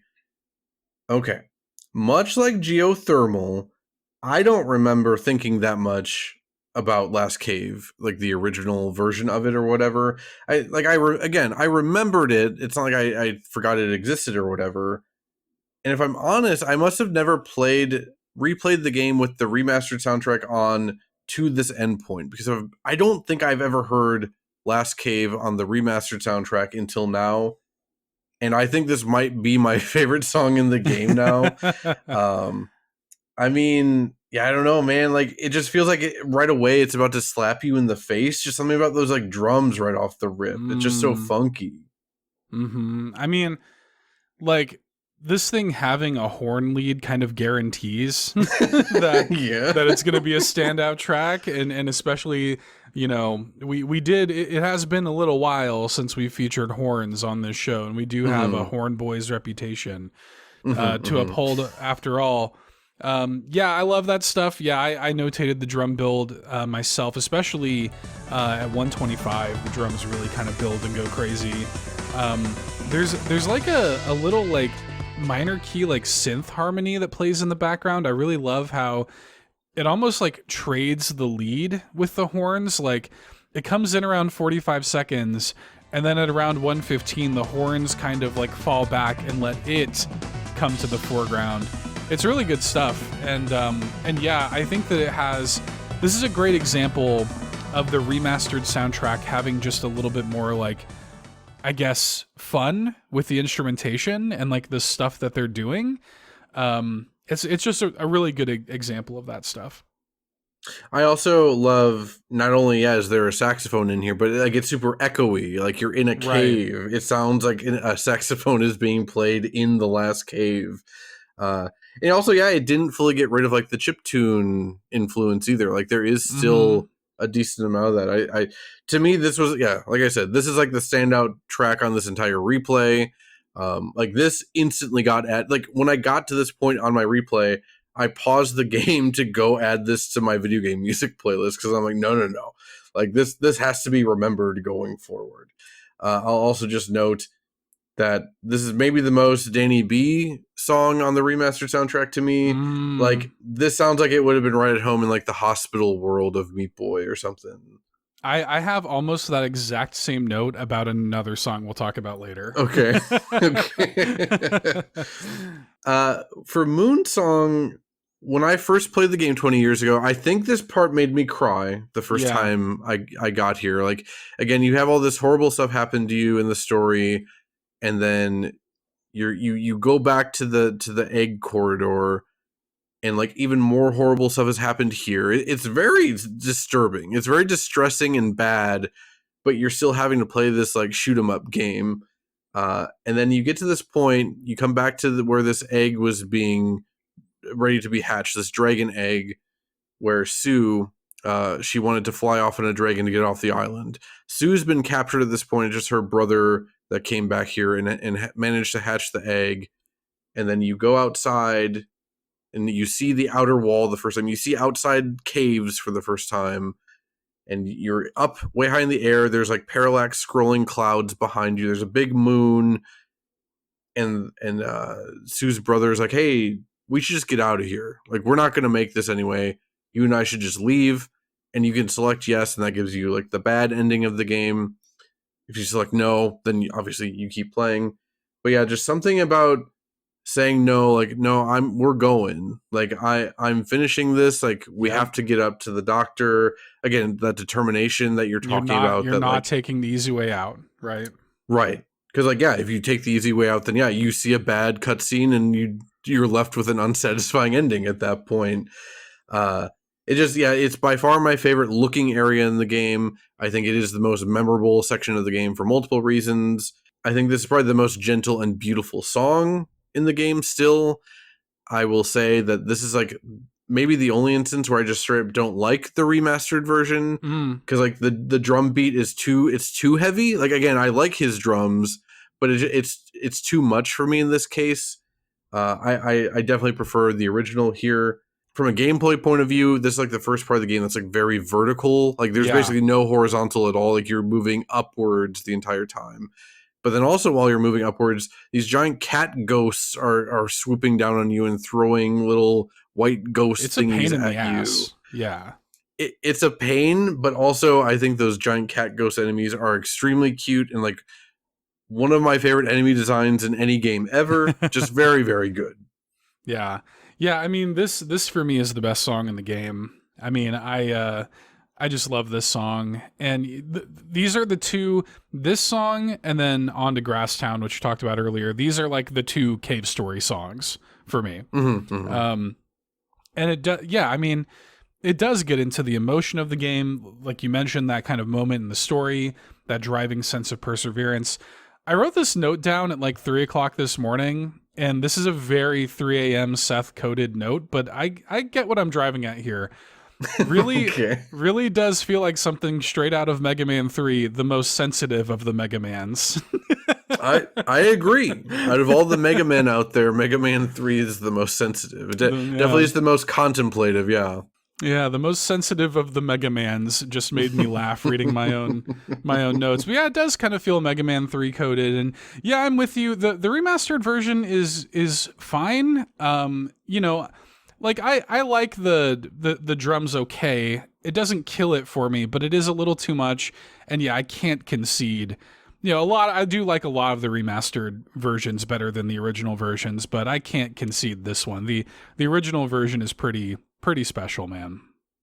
Yeah, you can't really outdo it. I even can't touch it. Like for the outro of this episode, I have an OC remix of Moonsong as the outro, and it's good. I like it, but yeah, it still can't touch the original, which I think to me is just one of the all-time great, like more sad video game songs, but still is fitting to an action game. You know, that's such a hard balance to strike, and also kind of where that Mega Man 3 comparison comes from. I have almost, that's another one that I have, the song that I'm referring to that we'll get to later, I have almost that exact same point in the note for that too, that you just made. That kind of like action, but also melancholic. Yeah, it's interesting, man. It's interesting that this game and like this kind of pass on the music can manage to strike that balance. Yeah. And again, that it was all done by one dude 20 years ago and stuff. It's again, I said this already. I came away from this replay like extremely impressed all over again, you know, because I used to probably replay this game like once every year or two at one point, but I haven't touched it in like over 5 years, like before I even moved to Germany. And yeah, taking that time, taking like 5 years of not playing this game really made me appreciate this game again in a way I hadn't before. Just really, really special game all around. For this section, this is a very open-ended section. I just want to talk about anything that we hadn't already mentioned in the generalities, any kind of specific things, any kind of moments, memories, characters, bosses, areas, whatever. Again, we just talked about, the Outer Wall and Moonsong, so that's probably not super important to mention here, but I will just shout it out that, again, that is probably my favorite moment in the entire game. But Seth, what did you specifically want to talk about here among any of those options? There's a lot that I kind of want to dig into here thematically with this game, and again, this is open spoilers here, so whatever. Whatever for that a 20-year-old free game, yeah. And we should say too, like, you can still play the game freely. That has been preserved online. You can find it, so you don't have to pay $30, $40 or whatever it is on Switch to play it. You don't have to buy it so you can just play it on your PC for free, and you should do that. So there is that to note, but yeah, I mean, one of the big things that I want to talk about with this game in general, I do want to talk about Toriko, and kind of what that moment means, I guess, because what ends up happening, there's this whole story set up with like the red flowers, right? And these Mimiga are these like peaceful, like rabbit-like creatures that have been forced to eat these red flowers that turn them into these like big, vicious, rabid versions of themselves. Their eyes get red, and you learn that this evil doctor has this like demon crown and is essentially like force feeding Mimiga these red flowers to weaponize them and use them to whatever, take over the world and war with the humans on the surface and stuff. And there's this moment, and Toriko is just a straight up and down victim in the story anyway, because Toriko is kidnapped like at the beginning of the game because they're mistaken for Sue, and then later they're used and like force-fed red flowers by, I think, Balrog, and and is forced to go rabid, and you're forced to kill her. And replaying that, like it genuinely, that moment in the game makes me genuinely sick to my stomach. And it's like tough, like the way that it's all kind of laid out. And it kind of makes me think of like I get like emotional thinking about this, but the way that in wartime, like people are weaponized against each other and perspectives are weaponized against each other. In a period, even like right now, the stuff that is going on in Palestine and the way that those people have been demonized in the American media, and there's like, you know, a large swath of people who don't view those people as people, you know, and they view them as, you know, rabid beasts, but it's like not their fault. Like they have, in whatever like metaphorical sense, been forced to eat the red flowers, you know, and not even that, but like just the way that this stuff is so easily turned against people and their inherent biases. I think of like when you first meet King, right? Like King is somebody who, like, his eyes are red, but they're kind of like muted red, and he isn't rabid because he has learned like he can make himself stronger and like protect his family and stuff after Arthur died. If he just cooks the flowers, and he can use their strength and not be turned like rabid by them or whatever.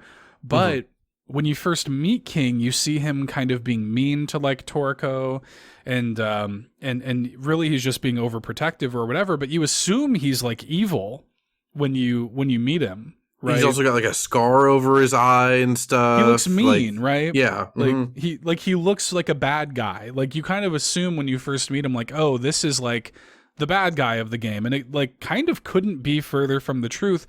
You just have those, like the game almost understands that you have like an inherent bias against him because of the way that he looks and because of the way that he presents himself and stuff like this. And it kind of messed me up, man, like thinking about this stuff through like a modern context, to say nothing of just like the theme of the game when you get into its second half, and you kind of learned that, oh, like the demon crown, the red flower, like this is going to keep happening unless we take down, you mentioned, is his name like Balos or something? Balos, I think. Yeah, like the sort of like imprisoned guy that like I think the king like tried to kill because he was like jealous of him, and Balos I think is actually Jenka's like brother and stuff. And anyway, he's like imprisoned like deep inside of like this island or whatever, and you have to like dig into the physical like root of this thing and kill him to ensure that this evil is actually stamped out. And like, I don't know, man, like it, like that kind of stuff hit me through this kind of like modern context. Like it is to me a war story at the end of the day. And like, that is the only way to, it's the only way to take care of this problem, is to get to the root of it, no matter what it takes, and end it. You know what I mean? And like, I'm like, man, it just, that kind of stuff through like a modern lens, like really makes you think. And it's not, and it's not like a hidden, like we know what the root of the problem is. Like, it's not like a hidden thing. Like everybody knows what the root of the problem is. You just have to be like it just is a matter of who is willing to go through what it takes, you know, to solve this issue and end the cycle of oppression.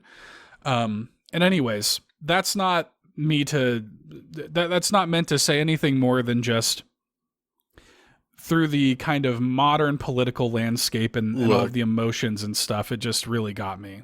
If any listeners commit assassinations, that's not on us. That's yeah, no, I'm not trying to encourage anybody to go out there and commit assassinations.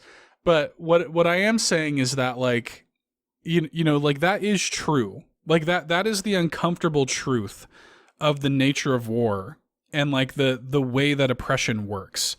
It's never gonna stop. It'll never stop unless you get to the root and solve it.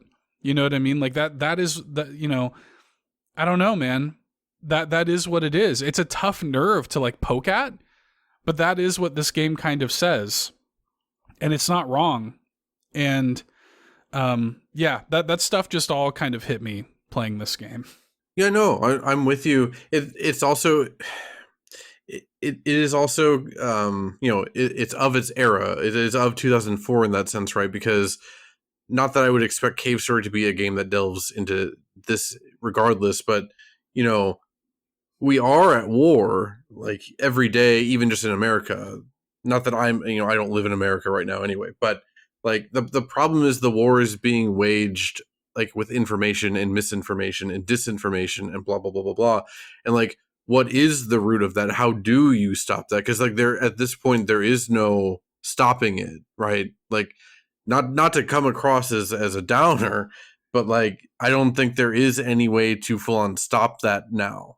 This game knows that too, because, like, Quote and Curly are not human, right? Like, right. Like, they're robots. Like, and the game is kind of saying, like, you know, maybe this is not accomplishable, and maybe this is not like where we are now as people in this state of war, in this state of oppression. Like, it might not be something that we're even capable of, literally. And maybe there is no turning back. And yeah, that there's a lot of weight that comes with that, man. It also, you know, the game never really addresses it. Like, Curly eventually gets her memories back, and she's like, yeah, you and I were part of, like, a squad that was sent here to take out the crown. I forget if she says if, like, just taking out whoever was wearing the crown at the time, but like you said, that doesn't actually change anything. Right. The crown will just go to someone else.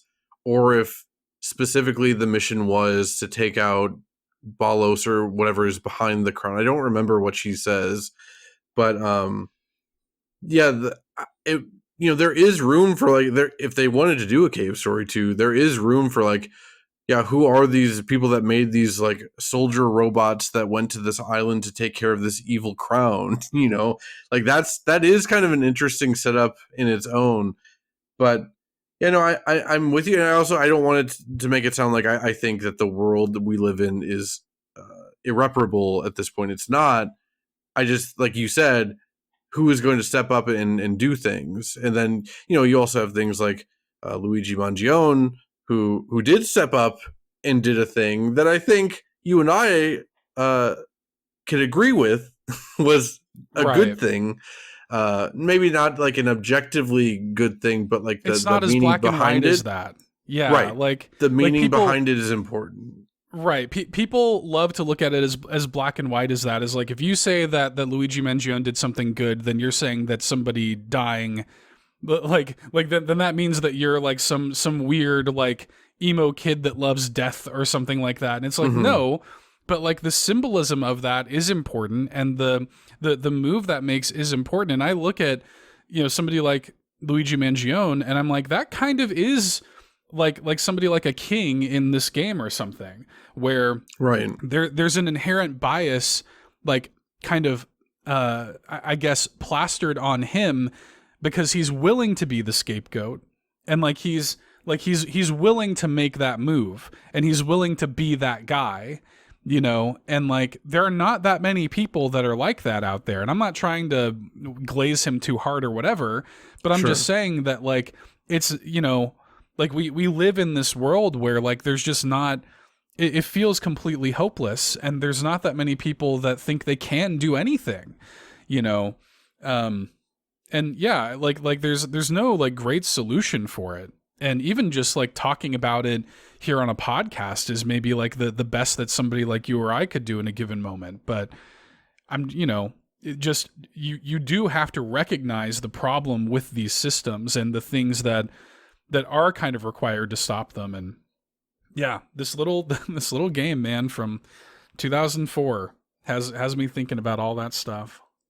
I'll just say, my favorite De Share Zone post of all time was a picture of a skeleton next to a guillotine with the text, "As long as people still have necks, these still work," which is something that's a philosophy I've lived by ever since I saw that like 8 years ago.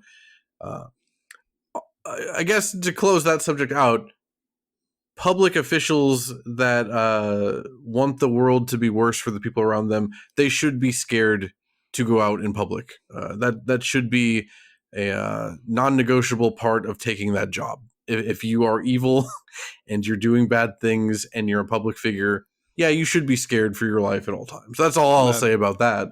That could be the price. Yeah, that could be the bill. Yeah. Especially if you're so rich that nothing matters to you, then yeah, you should be scared for your life at any given moment. It's just how I feel. I do want to talk about something less violent and less sad and whatever. Yeah. I think that's a good conversation. I have no problem talking about it.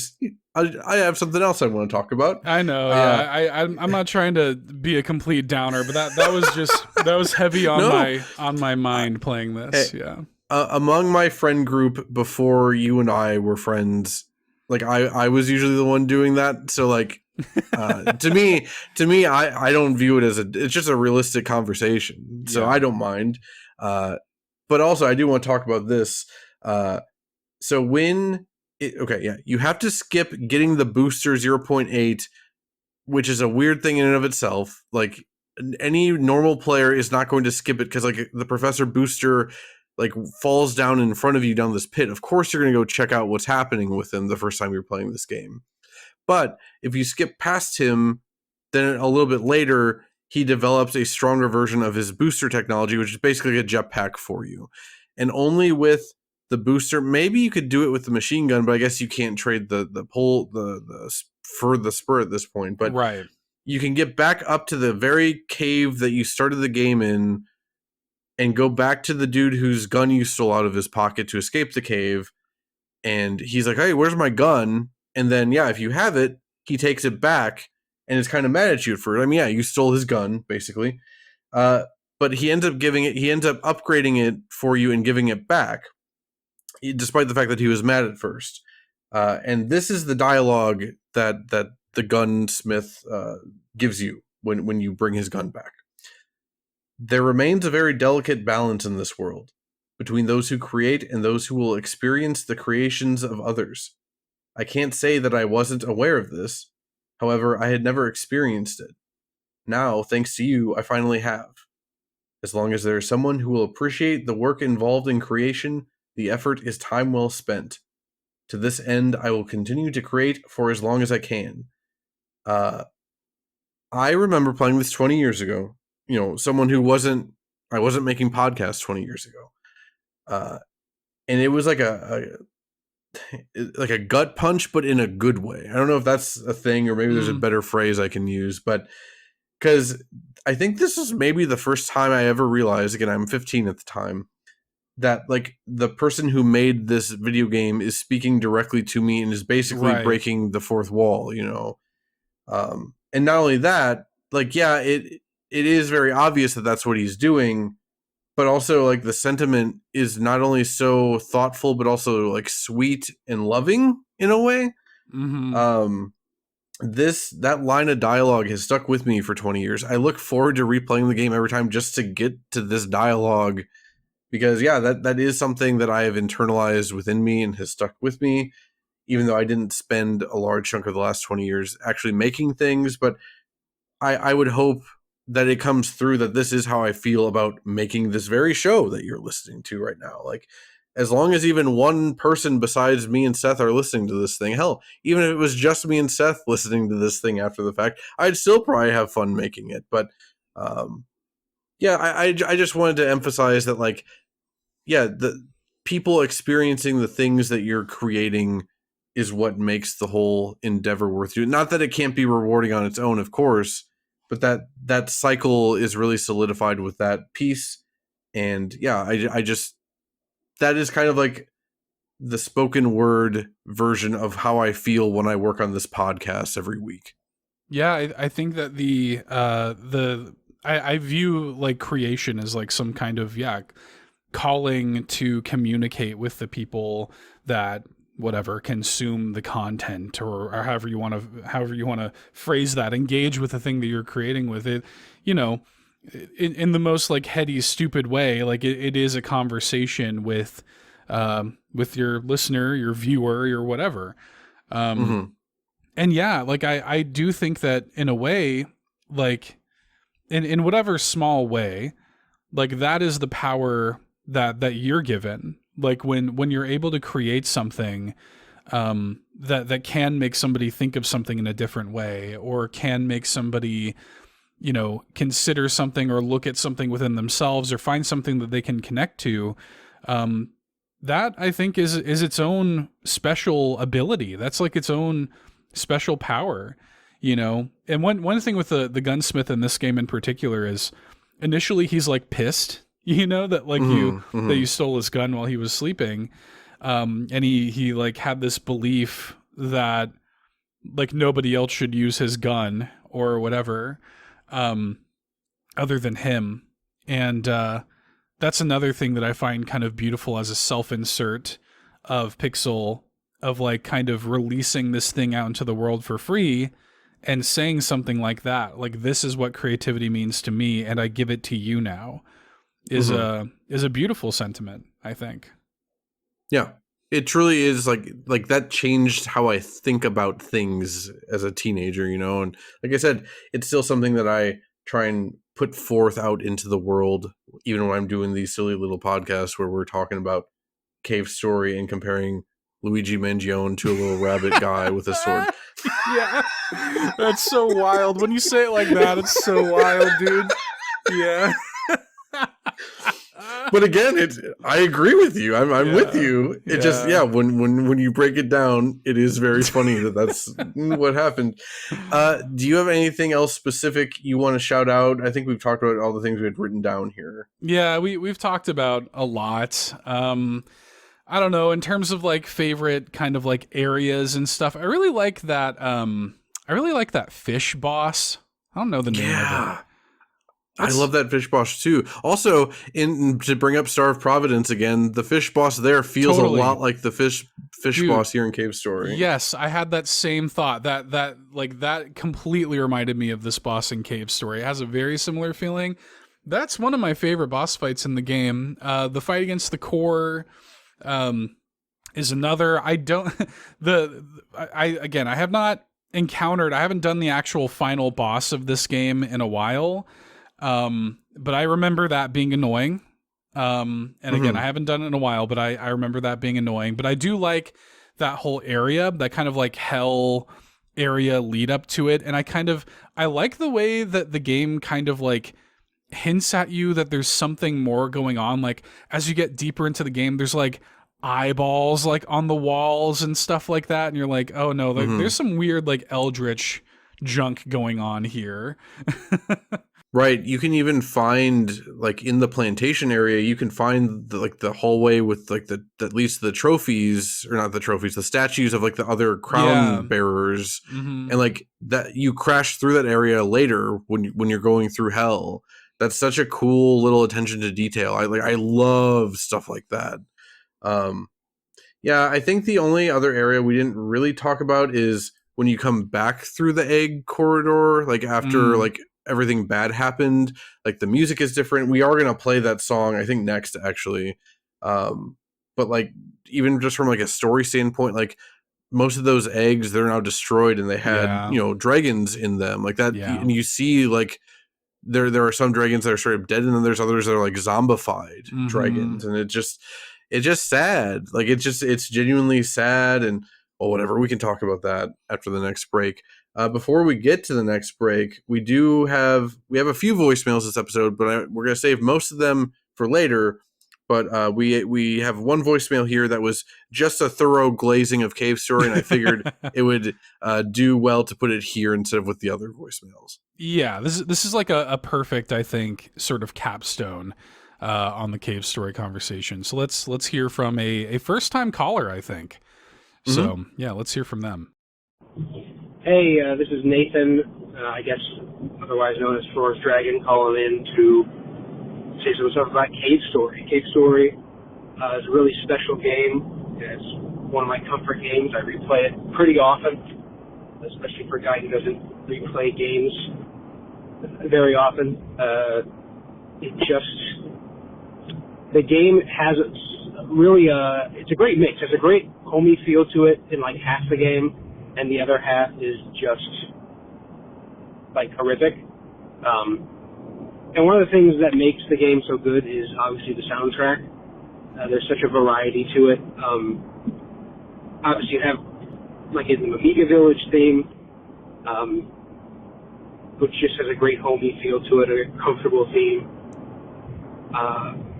And even like the Road to Grasstown, which is the first real level of the game, it manages to have that comfortable feel to the music, where it also has that underlying layer of tension to it. Obviously, all the boss themes, especially the one I like the most, is Versus the Core, have like a very dire tone to them, and really, I think it really contributes to making those battles so fun. But then it also has tracks like Moonsong, which are just incredibly beautiful, and the timing of the game when it plays those songs. I mean, Cave Story, I can just ramble about Cave Story, but another thing that I love about Cave Story, and I'm sure you guys have gone into this, is that it was made almost entirely by one guy, which is a little bit more common nowadays, but I feel like Cave Story is one of the first big games that made people think, oh crap, you can just make a game, and you don't have to be Nintendo or Microsoft or whatever. You can just make a game and it'd be good.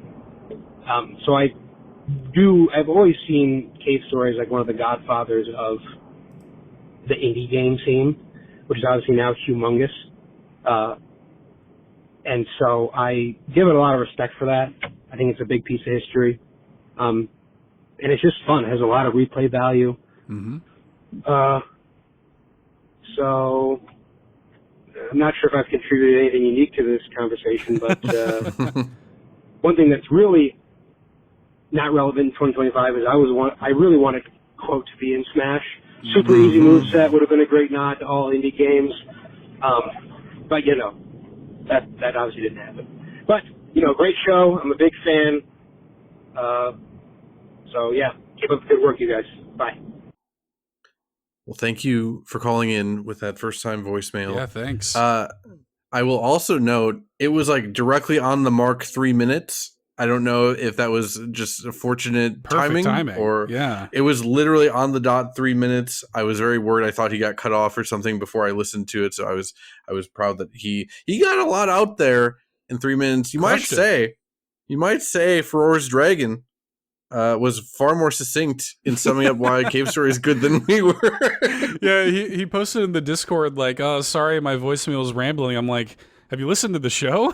We just talked about Cave Story's relation to Palestine, dude. Yeah, no, I think you hit the nail on the head. The point about Quote for Smash is very well observed too. Would have been perfect. Yeah, dude. Because like at this point, the last like things we don't have in Smash are like a PlayStation representative and an indie representative, right? I mean, I know there is like indie Mii outfits and stuff. Like I know Sans is there's a Mii outfit and stuff, but yeah. You could kind of say maybe that like Cloud is kind of PlayStation adjacent to, but there's no like official like indie game like full character representative. Yeah, right. Like that to me, that really is the fun. Like, to be clear, I don't care about a PlayStation character in here because most Right. PlayStation characters to me are third party anyway. Like I like Ratchet and Clank. I don't want Ratchet and Clank in Smash. Like just leave it alone. Sure. But yeah, indie game characters. Yeah, that feels like such a just a treasure trove of unmined potential there. And yes, I've said since like the Smash 4 DLC days that I was really hoping for Quote to get in there. There's not really that many other indie game Smash representatives I would want more than Quote. In fact, off the top of my head, I literally can't think of any. Yeah, there's a time where I was like on the Shovel Knight train, and I still think that there would have been some potential there, and I think that could have been kind of neat. But yeah, like the move set for Quote just makes too much sense. I wonder if if that was ever considered internally, and maybe like they thought it would be maybe too similar to Mega Man or something. But I don't know. Like the gameplay implementation of it could have been really neat and interesting, and you could have had the weapons like level up and operate differently, and yeah, that'd be neat. It would be pretty cool. So yeah, I'm with you. Even though you're right, it's not relevant right now. Hey, surely there's a new Smash Bros. In development. Like we'll be talking about Smash characters very soon, I'm sure. Yeah, and everyone will be very annoyed with all my my very vocal yelling for Spear Waddle Dee coming to Smash. Oh, just wait until like Mario Kart is out in the wild, and I have a new game to be ornery about Nintendo characters being added that are not Mario Universe characters. Yeah. Real quick note, I do want to emphasize Ferror's Dragon was right. We said it earlier too, but how replayable the game is. Yeah. Once you've beaten the game, you can blast through this thing in a handful of hours, and there is a lot of replay value. There are a lot of secrets to find. Again, multiple endings, different sets of weapons and equipment you can come away with having. Again, an entire secretly hidden optional hell area that gives you the real ending. It's a great time. I would highly recommend. When Parker requested that we do Cave Story, I didn't know what we were going to talk about with it because it's such a simple game overall. But clearly, based on the length of us recording already, we found plenty to talk about. And so I'm glad we did this. It wasn't like anywhere near the top of my list of things to get to, but even just as an excuse to replay the game and rediscover my love of the game, it was definitely worthwhile just for that alone. Yeah. I'm glad we did it. It's nice to get to talk about this game and to get to look back at it. And yeah, obviously. I mean, it's the nature of art, right? It's the nature of art is to rediscover this stuff and pass it through like what it means to you now. And that to me is like, this is the perfect example of that to me. Mm-hmm. Also, it just helps that it was freeware. So many people were able to play it, as evidenced by the YouTube comments that we're going to get to, because there are a lot of YouTube comments to get to in the next section. But before we do that, let's go on another break. We're going to play you Scorching Back, the Cave Story remastered version, and Living Waterway from the original Cave Story soundtrack, and we'll be back.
That was Scorching Back, Cave Story remastered version, and Living Waterway from the original Cave Story soundtrack. When it comes to Scorching Back, honestly, both these songs, I don't have that many notes for them. Yeah. Scorching Back, I think it was just like another fun, fast-paced one, even though fun isn't the exact right word, because again, this is when you revisit the egg corridor and everything has gone to hell. Like, I have in my notes here that things have went pretty poorly here, but I assume I wrote that facetiously because that does not sum it up accurately at all. I don't know. This song just, it feels like quiet determination to me, even to the point where it's almost like a vengeful vibe, which totally fits to what's happening in the story at this point. Yeah, my first note is if I don't want to do this, but I must was a song is essentially the vibe here. And yeah, this is the one that I've referred to a couple of times. I have another note that says, now that I know this is Danny B, this is the track that feels the most like Super Meat Boy to me. And then I have another note, and this is something that you mentioned earlier with Moon Song as well. Just a really good and unique cross-section of action and drive that also somehow feels sad and melancholic at the same time. Like, I don't make music. I'm not like a composer or anything like that. I don't know how you do that. Like, I truly don't. That is a special talent to me, to be able to do both, to be able to have something that is sad and melancholic, but also very like driven and punchy and like moves the action forward. That feels like magic to me. Like, I don't understand how that's even possible to achieve that. So yeah, this was another one where I didn't think that much about it before this replay, but then on the replay I'm like, oh yeah, we should put this in the episode. I think this would be a pretty good fit. It's a pretty, yeah, like you're saying, there is just some kind of like this.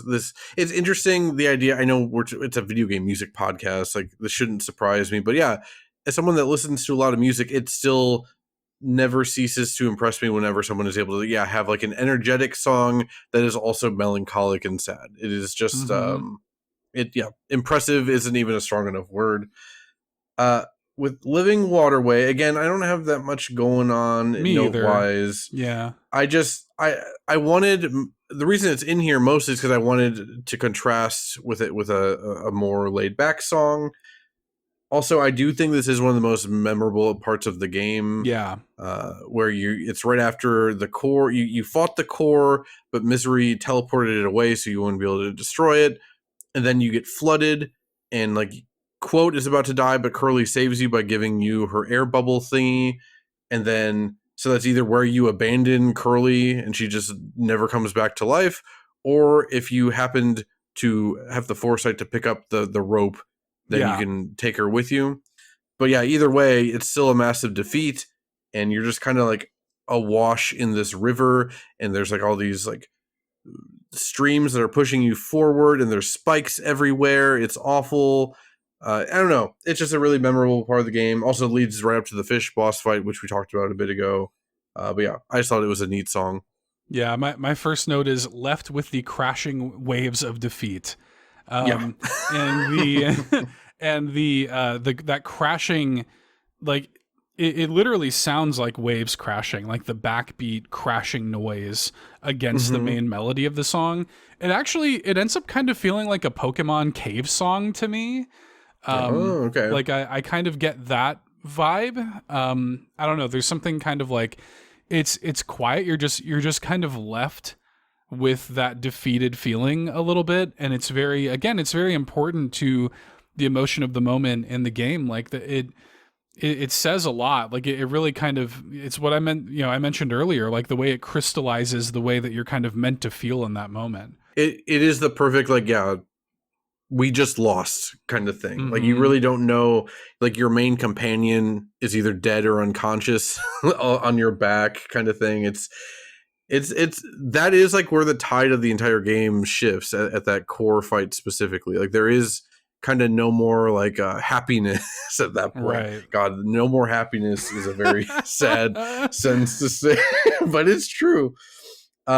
With all that said, speaking of no more happiness, are we ready to get into the YouTube comment oversharing corner? Let's get into it.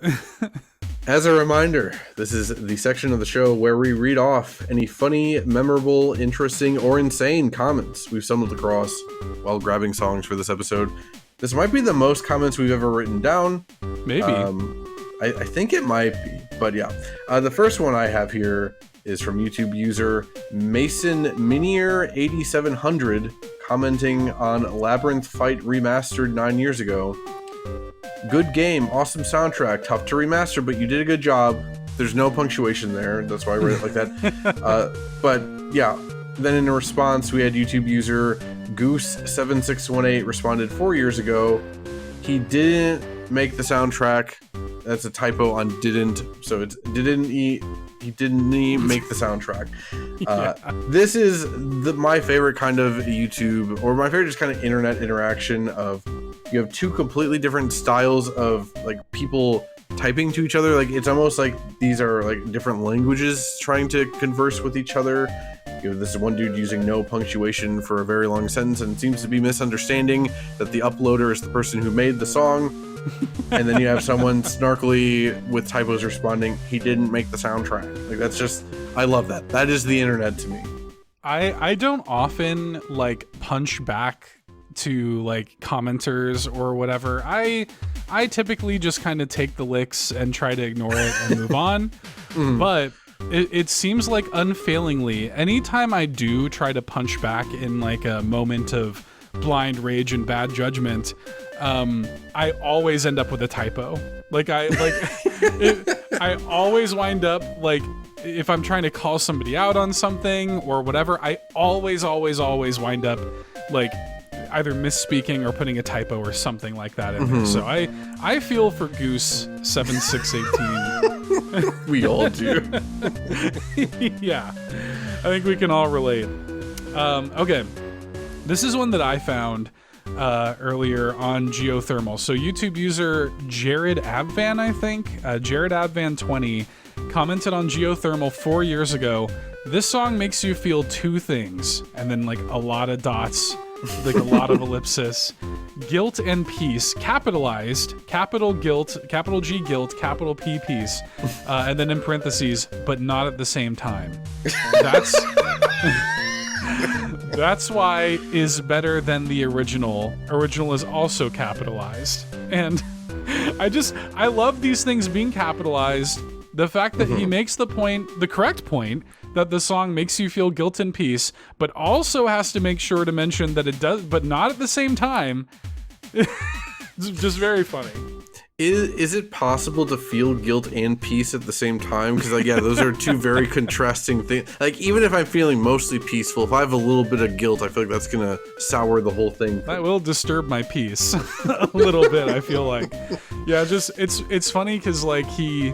Like this person is very adamant about like the way the song is meant to make you feel, and also the way that that you should be experiencing them not at the same time is very funny. Yeah, and just also make sure. Yeah, well, and also managed to sneak in a little dig. Like so many of the comments in like any of these songs is just like comparisons to the original or the remastered version or vice versa. So he had to sneak in a little dig at the original as well. I didn't realize what a minefield we were stepping into with that kind of stuff. Yeah, like literally like every 3 comments there was someone saying like either the remaster sucks or it's way better than the original, blah blah blah. Like, all right, like I just it doesn't really matter to me, but yeah, there was a lot of that. Next we've got YouTube user Jocelyn313 commented on Last Cave from the remastered version 6 years ago. I'm awestruck to hear my favorite theme out of the game in such a glorious rendition. It sounds all sexy and grown up now. It brings so much memories. I mostly just threw that in here because I think describing anything as all sexy and grown up now is horrible. That's real bad, but especially about a song. At least it's only about a song, I guess. I mean, again, it's funny because I agree with him that I guess saxophones do inherently make most things sexier. Maybe that's what he means. but it doesn't come across that way. It sounds like you just want to like take this song out for dinner, and I don't particularly like that. Yeah, you sound like a gross uncle that's like getting weird with like their niece or something. Oh, that's yeah. what it sounds You like. look so grown up now. Yeah, You that's really exactly filled what it out. sounds like. Yeah. Filled out. I used to hear people say that kind of thing, and like even when I was a kid, it made my skin crawl. Yeah. I'm like, I know that this is wrong, even as an 8 years old baby. Yeah. Like, yeah. The nice thing is, I know if someone just says that about me, it just means I gained a lot of weight since they saw me last time. Yeah. Okay, well, I'm going to skip this next one on the list because I think it's a great one to end on. Okay. And also because I want to read the username of YouTube user Mario Naruto 27. That is maybe my favorite username we've ever read off on this show. Mario Naruto 27 commented on Moonsong 12 years ago. This game contained more quality than Minecraft will ever have, in my opinion. I mean, there's not much to say on this one. I just thought it was the most non sequitur stupid thing. Like, I kind of want to say that about like everything from now on. Like the next, like, yeah, Better than Minecraft. Mario Kart 9. Oh, this is so much better than Minecraft could ever be, in my opinion. Oh, where's the Cave Story movie, Mario Naruto 27? Yeah, where's the Jack Black Cave Story movie? Where is the Jack? Who would Jack Black play in a Cave Story movie? Curly. Yeah, that. See, my immediate thought went to Balos, and I can actually see him doing the face and stuff too. I could kind of see that, yeah. But although, like, go ahead. I was gonna say there's also that chubby Mamiga that's always just like eating. I could also see him playing him, and then they give him a much bigger role. Well, my fear would be that if they did do a live action Cave Story movie, that Balos would wind up becoming like this sort of weird like live action bastardization of MODOK. Like when they finally did that, I feel like that would probably be what Balos would wind up looking like.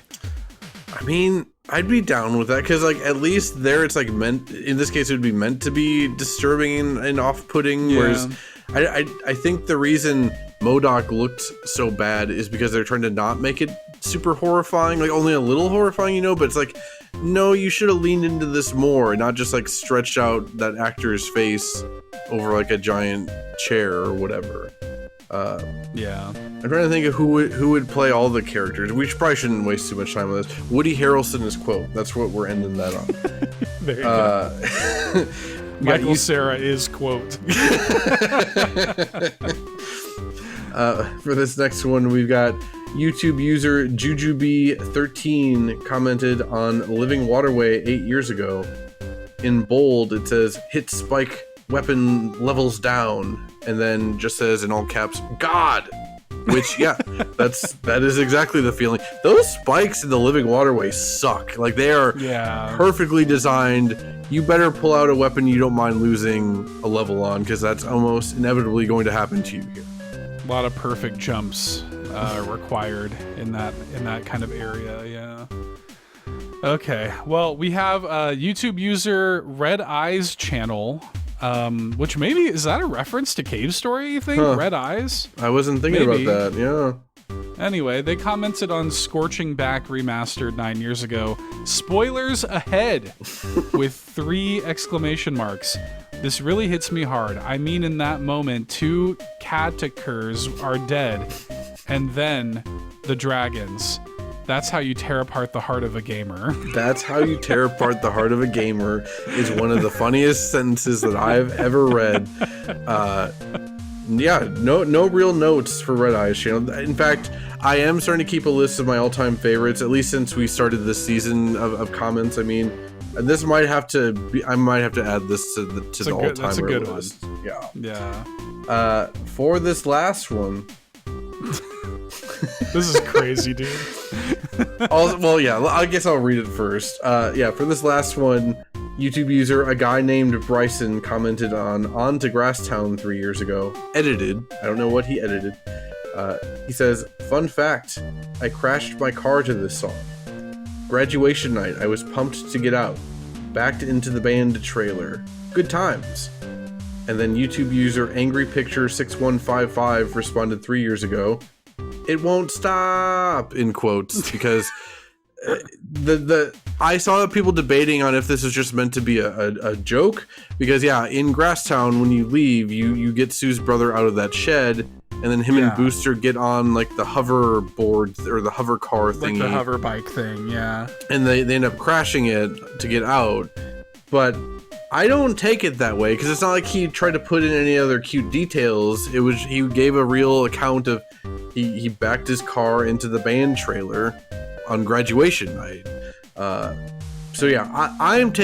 want to believe that this is not a bit. If it's a bit, this is not that funny. If it is not a bit, this is a great comment. One of my all-time favorites again. And then the response of "It won't stop." That's also extremely good. I think that a guy named Bryson's original story about crashing his car is 1000%. Like that, I think serious as a heart attack. However, first of all, listening to On to Grasstown after leaving your graduation night is crazy.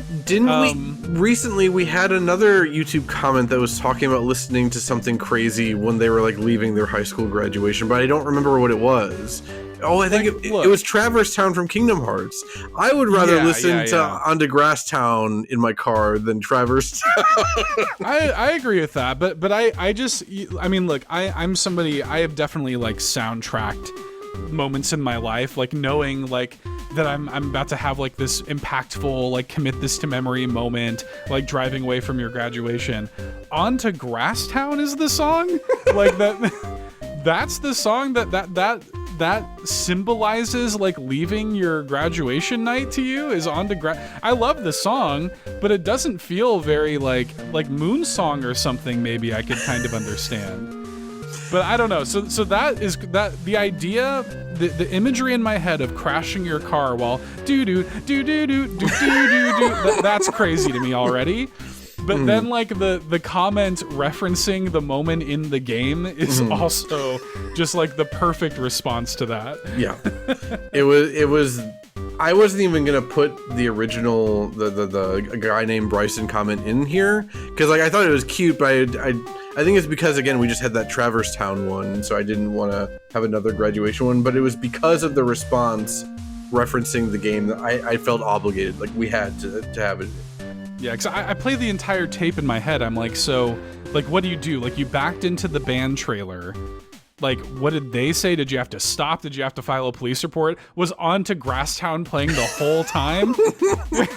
Yeah, he had, like, a YouTube, like, 3-hour extended version of it. Yeah, just, I'm imagining, like, the camera, like, from the driver's seat, like, looking out to him, like, talking to the police and, like, exchanging insurance information while that just faintly plays on the dash. Those were your YouTube comments this episode. That was a doozy of a YouTube comment section. We do have a couple more voicemails to get into real quick. We do. Yeah, so I guess let's play this this first one here from Spriteless. Hello, ON Media Conglomerate. It is Spriteless again. So the Cave Story Plus soundtrack, the song Mischievous Robot is a lot more clicky and less melodious, and I wondered, what do you guys think about this important Cave Story music issue? Okay, bye-bye now.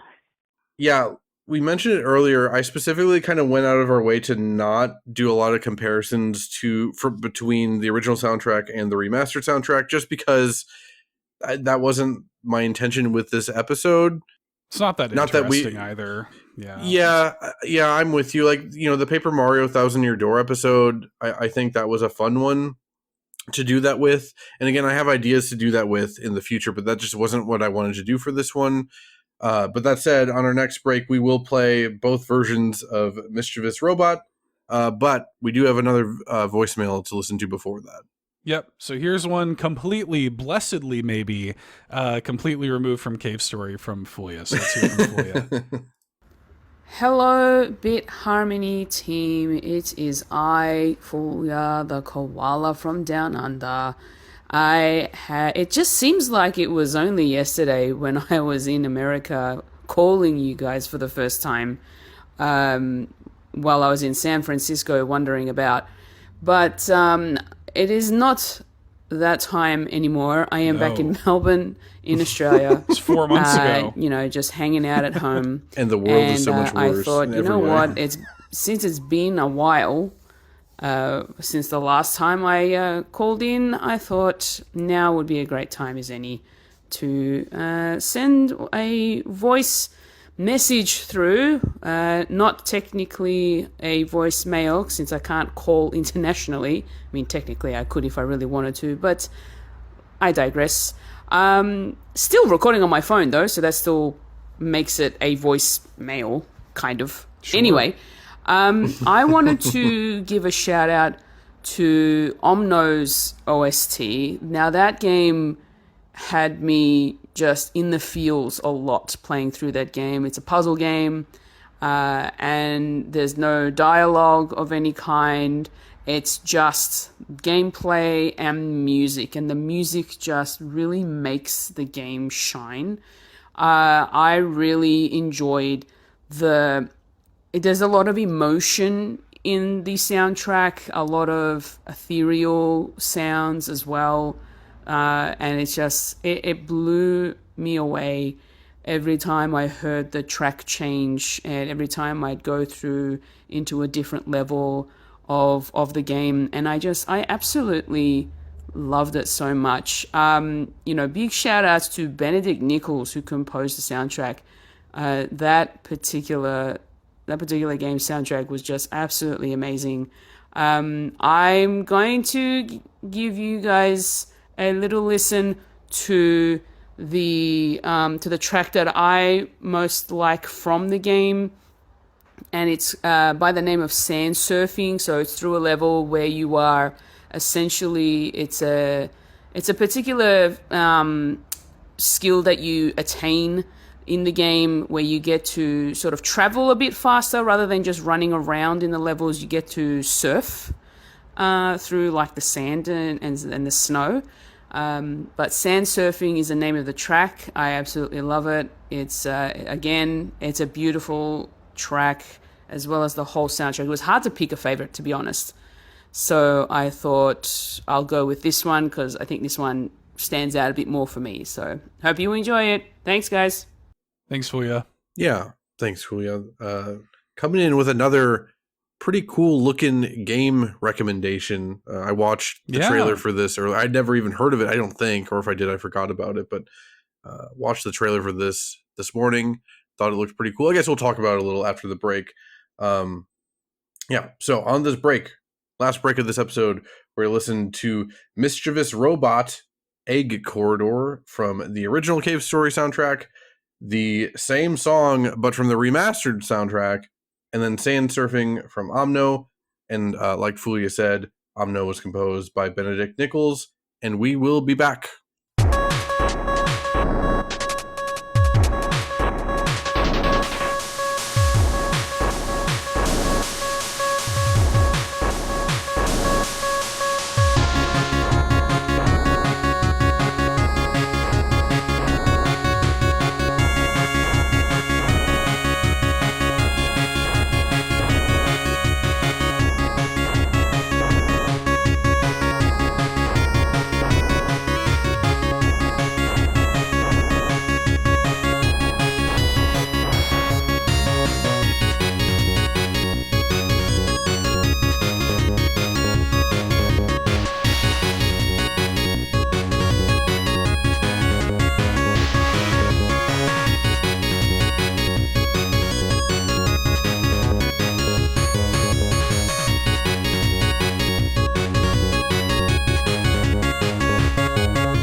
And once again, that was Mischievous Robot, and Sand Surfing. So I know you said you didn't take individual notes on the two different Mischievous Robots, but you just had like a summary of what you thought comparing the two. Yeah, I didn't really I didn't take individual notes on the two different versions of the song. I mostly just wanted to talk about like, you know, the idea of like the remastered version kind of like sanding away some of the rough edges of that kind of like chiptune-y sound that is maybe a little more clicky. I think Spriteless used that word, which I think is true. The remastered version does end up kind of focusing more on the percussive element of the song. But the thing that I really kind of wanted to talk about in comparing and contrasting these two versions of this song, first of all, I didn't really think much about this. Like, this was not like a standout track from the game for me, but upon listening to both of these versions, I'm like, okay, yeah, like I can see like this does feel a little more starkly different than a lot of the other tracks do. But there's something about the way the remastered version of this song kind of gives the song a place to go, that I think it makes me appreciate what the remastered arrangement of the song does. Even if you prefer like the chiptune version of the song, like that's completely fine. But there's like a way that this has like a different kind of build to it. It opens up a bit more, around 36 seconds. Like the song kind of allows itself room to actually bloom, you know, like to kind of open up and have a little bit more layers to it. I promise I will not shoehorn Porter Robinson into every episode of this podcast. That could be like its own drinking game or like a space on the Bit Harmony bingo card at this point. But he recently was on Triple J's Like a Version, which I love Like a Version. And they basically just have artists come on and do like, you know, covers of other songs. And he covered a Fontaine's DC song called Favorite.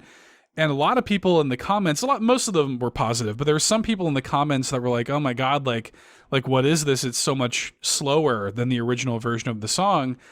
And it's true, because like he did the first kind of like two verses of the song in like kind of halftime progression. But the reason he did that is because when they go into the final verse, they go into full time, and it really like gives the song like a different sense of energy, and again, just a place to like go.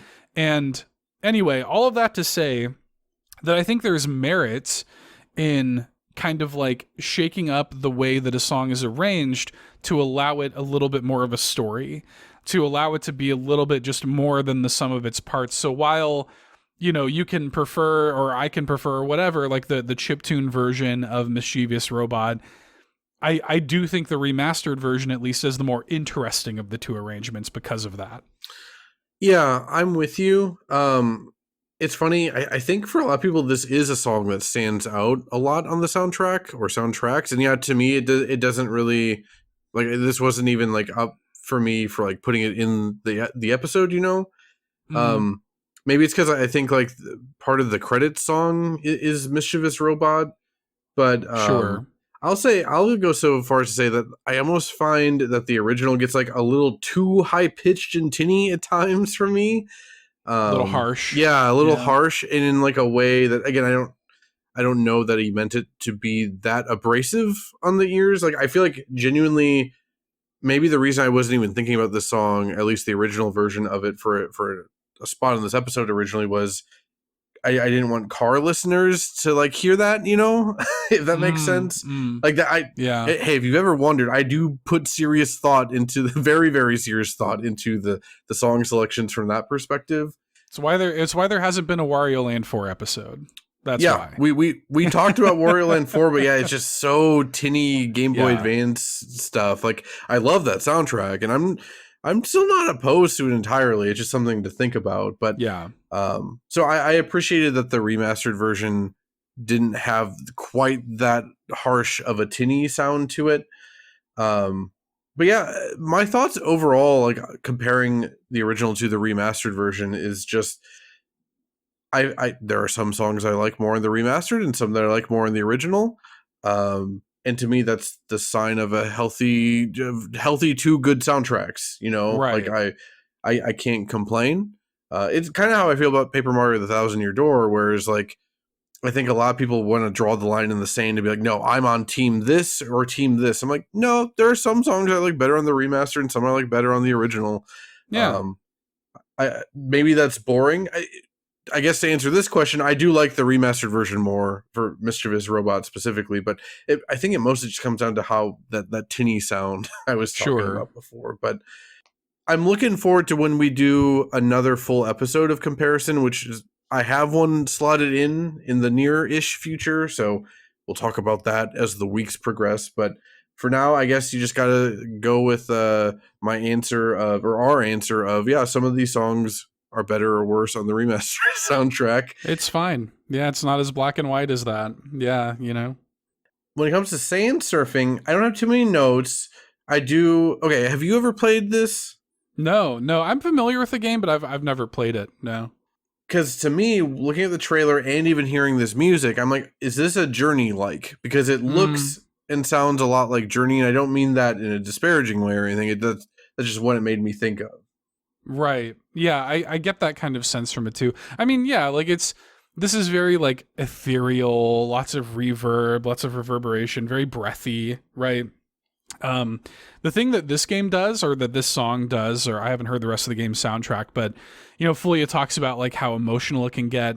Like what gives these songs that sense of emotion is like the swells, right? Like those string instrument swells that like, in fact, I think pretty much every string instrument placement in this is there to make like long swelling strokes. It gives it that kind of like, that like epic, in quotes, quality, that kind of like that feeling of like wonderment, that feeling of just emotional depth, I think comes from all of that, because it's such a juxtaposition to the other like more twinkly or breathy or ethereal moments in the song, right? So it's very, and I don't mean to break it down like that to say that it's textbook. I think it's really good.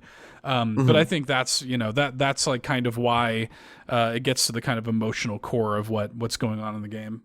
Yeah, I liked how like soaring it felt at times. Yeah. It fit, because I don't have context for it in this game specifically, but thinking about Journey, like when you're literally sand surfing also in Journey, to me that was one of the standout moments of the game, and it made me think about how I felt in that moment playing a different video game, so if it's anything like Journey, I totally get why this music swelling and stuff would hit you hard while playing this game as opposed to Journey.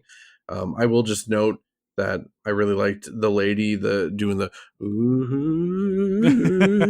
around a minute in. It was very good oohing.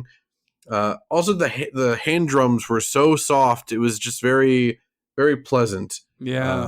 That's just how I feel about this in general. It's very pleasant. I'll have to look into this at some point, because it also looks like something, if it runs well on Switch, I would kind of like to check it out on handheld on Switch, Yeah, I could see that. I think I see it go on sale with some regularity. It's very alarming how many games are available on every platform nowadays, because like this feels like if this game had come out 10 years ago, I would have known about it, whereas like I'm learning about it from a listener voicemail in this case, that feels weird to me. But I'm glad, Fulia does a real good job with recommending indie games in general. Anytime she's recommending something in the All In Discord in the indie channel, I'm always like, okay, all right, I'll have to check this out at some point. Yeah, she plays a lot of stuff. I mean, I'll just do this quick little plug for Fulia. Fulia not only is on the PlayStation Drive over at Carpool Gaming, she's one of the hosts there, where she talks about a lot of indie games over there. She also hosts, it is currently only on Carpool's Patreon, but it's called the Mini Indie Van podcast, and it is a monthly kind of mini podcast that's just about highlighting indie games. We're considering it like early access right now, but soon it'll come out of early access. It'll have its own public feed. Right now it's only on Carpool's Patreon, but yeah, Fulia hosts that show too. So Fulia is very passionate about indies. So it's cool to see. It definitely comes through. And like I said, I appreciate all the recommendations you make in general. I also appreciate you calling in. And I'll just say that Australia seems like maybe the last sane area on Earth to move to now. I saw, a lot of people talking about trying to move out of America. Like Canada isn't really on the table anymore because of everything going on. And like a lot of Europe is also voting far Uncle right Randy's now. out. Uncle Randy's, he's getting out, dude. What? I'm not going to get into it on the podcast, but Uncle Randy's getting out of here. Yeah. All right. Tell me after we stop recording this. All right, off air. Yeah. Let's get through this. But anyway, thank you for everyone, as always, for calling in.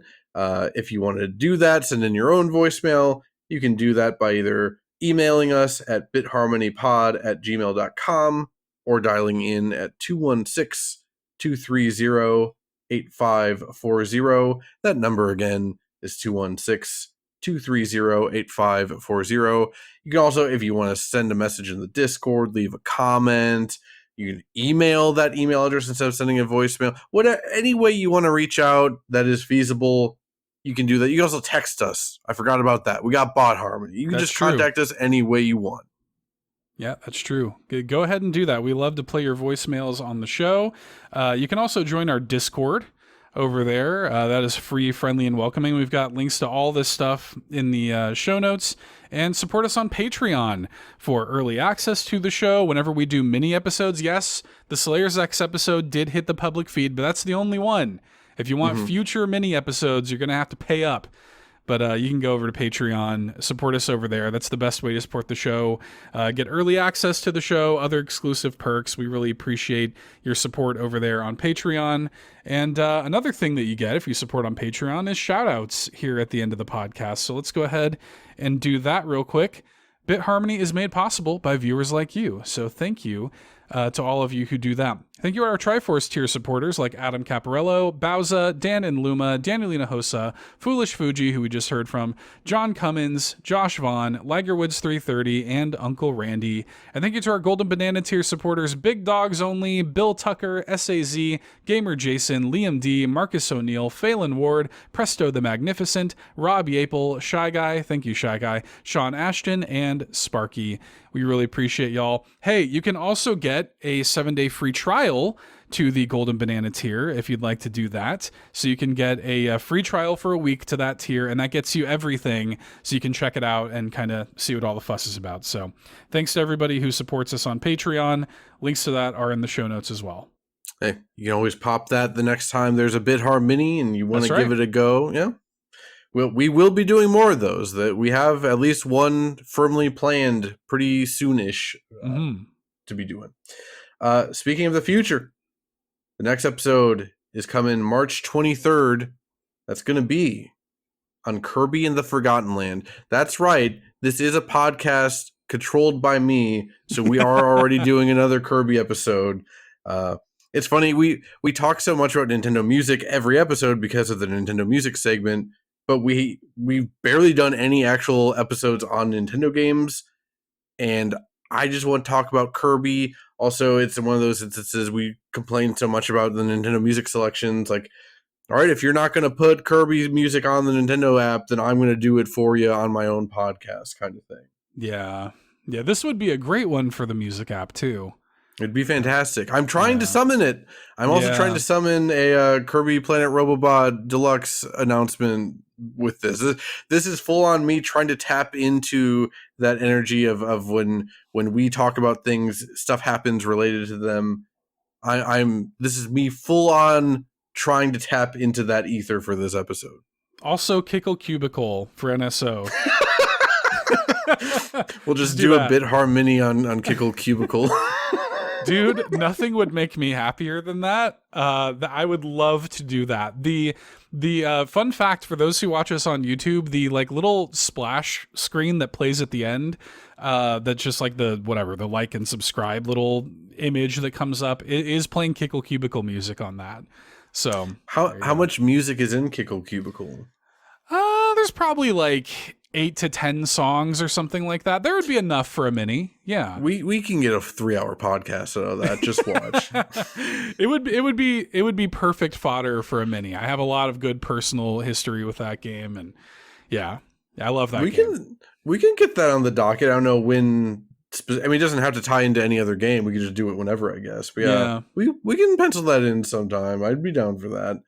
We ready then for the haikus? Let's do it. I should go first on this one because mine is not happy. Okay. Okay.